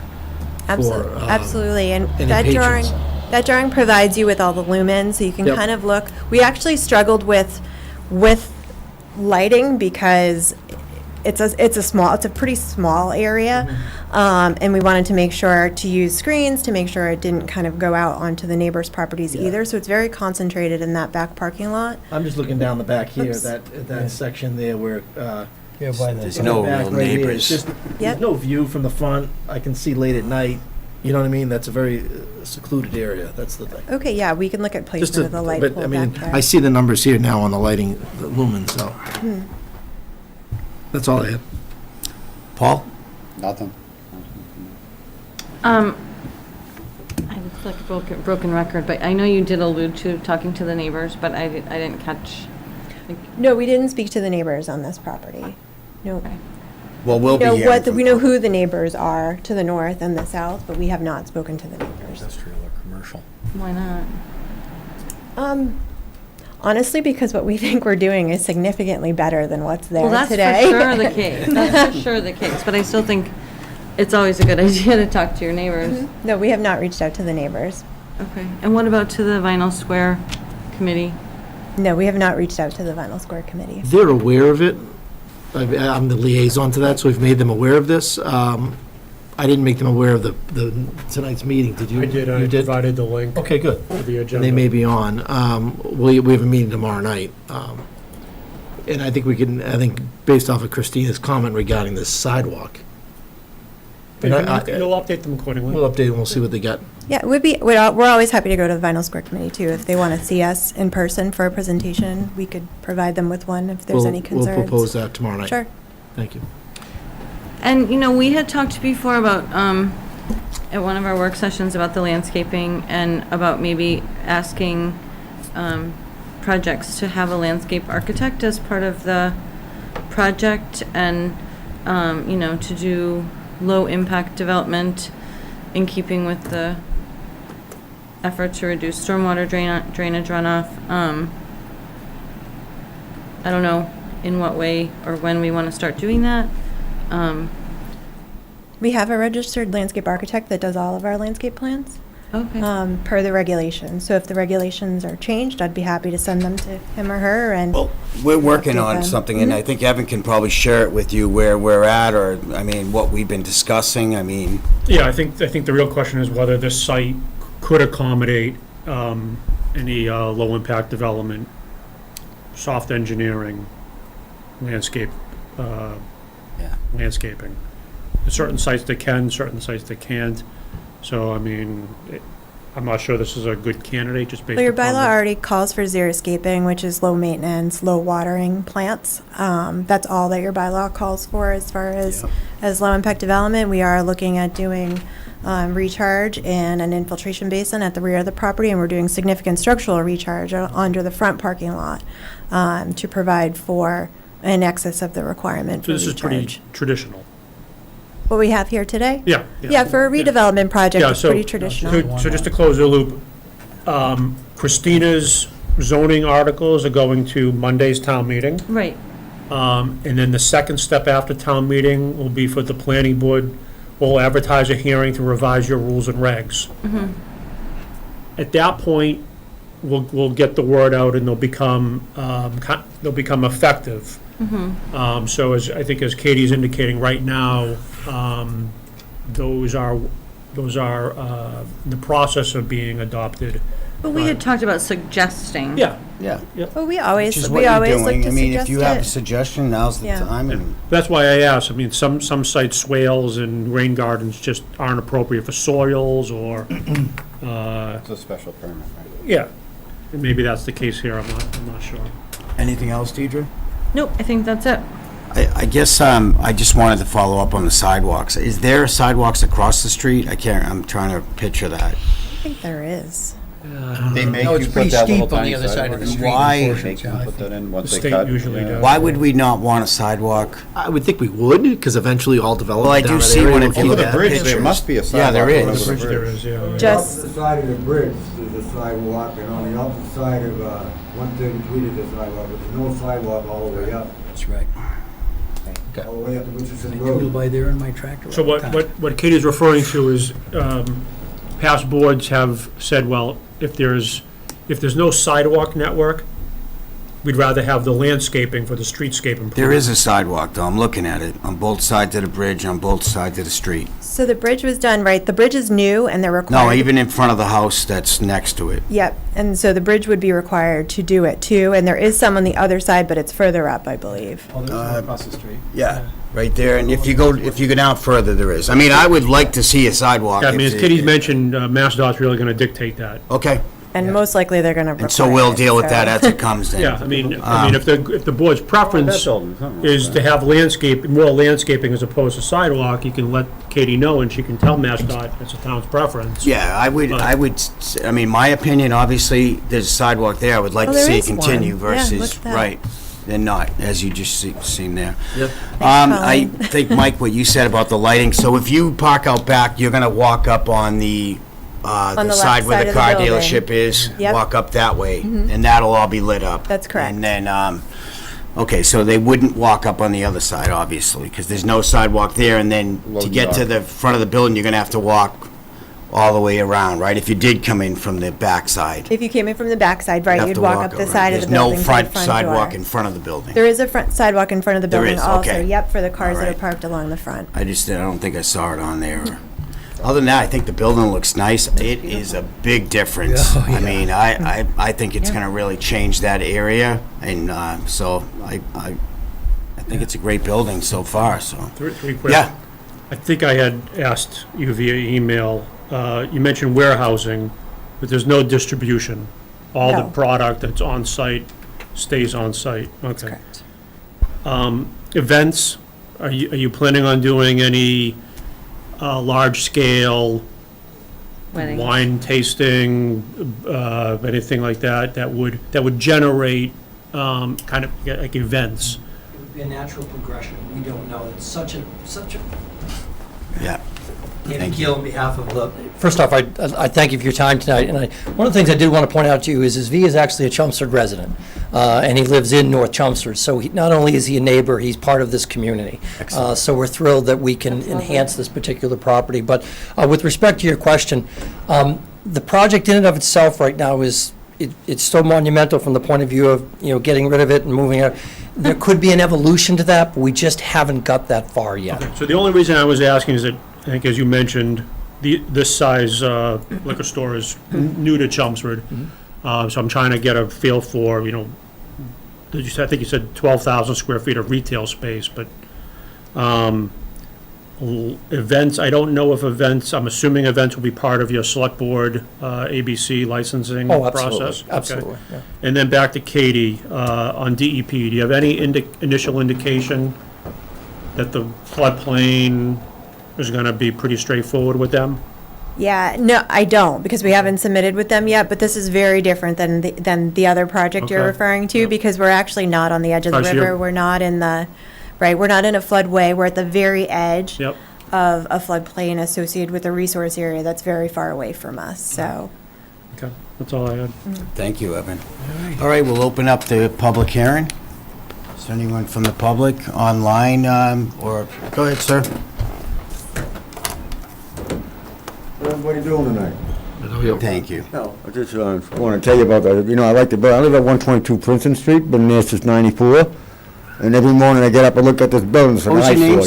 sir? You all know that. It's gross. Pardon? Your name, sir? Omer Rasicot, RHICO team, and 122 Princeton Street. Been there Thank since you. '94.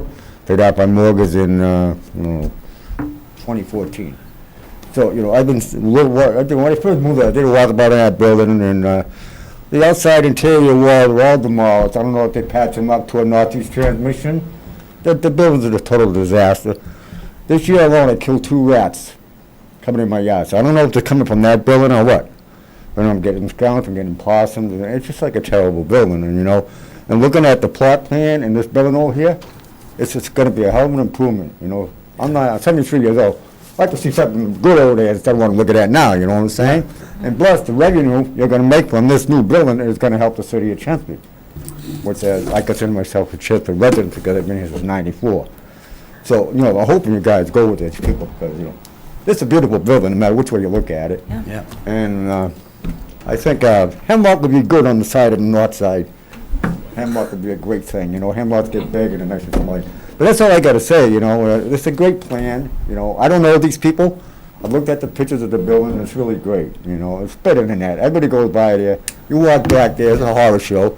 You go where Princeton Station, you walk on the side, you see all this dumpy crap down there. Come on, we don't need that, right? No, you're right. Okay, that's all I gotta say, and I Thank you appreciate very your much. understanding, and hopefully you go with it, you know what I'm Thank saying? you. Hey, thank you. Appreciate your time, sir. Do we have anyone on Zoom, Colleen? Not that I can see, no. All right, I'm just going to say the number again, just in case anyone's dying to call in, 929-205-6099. And do we have anyone else here that would like to speak? Anyone? All right, so do you... Well, let me ask Yeah. this question. If we want to discuss the lighting and the landscaping in further detail, do we want to keep the public hearing open? Or can we just do that amongst ourselves? I mean, my thought is, maybe I'll draft a decision, Yeah, keep the hearing open. yeah, we can always And then we close it. can if nobody finish is- it. Yeah, I mean, I'm not aware of any major issues. I haven't heard any requests from the board. My expectations on landscaping and lighting, that if there are any changes, we can probably put them in I'm as a sure we can condition. accommodate them, yeah. So if you wanted to take a vote this evening, you could. If you want to keep it open, Keep it open, I think, the and boss? then, yeah, Okay. I would say keep it open till the next meeting, then we can finalize it. And also to hear from the 27th North work for you? To all the North draft Chelmsford Yeah, there may be Final some- Square some Committee, I'd like feedback to from hear Final from them. Okay, in Is that that case, I fine with move you guys, and then to we- continue the public hearing? Okay, Second? second. 10/27. Deidre, all Yeah. in favor?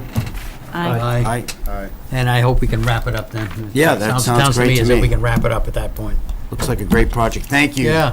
Thank you very much. Thank you. That'll be a big improvement. Oh, Sorry we got definitely. you so late. Thank you. That eyesore has been there as long, I mean, I've been in town since Terrible. '83.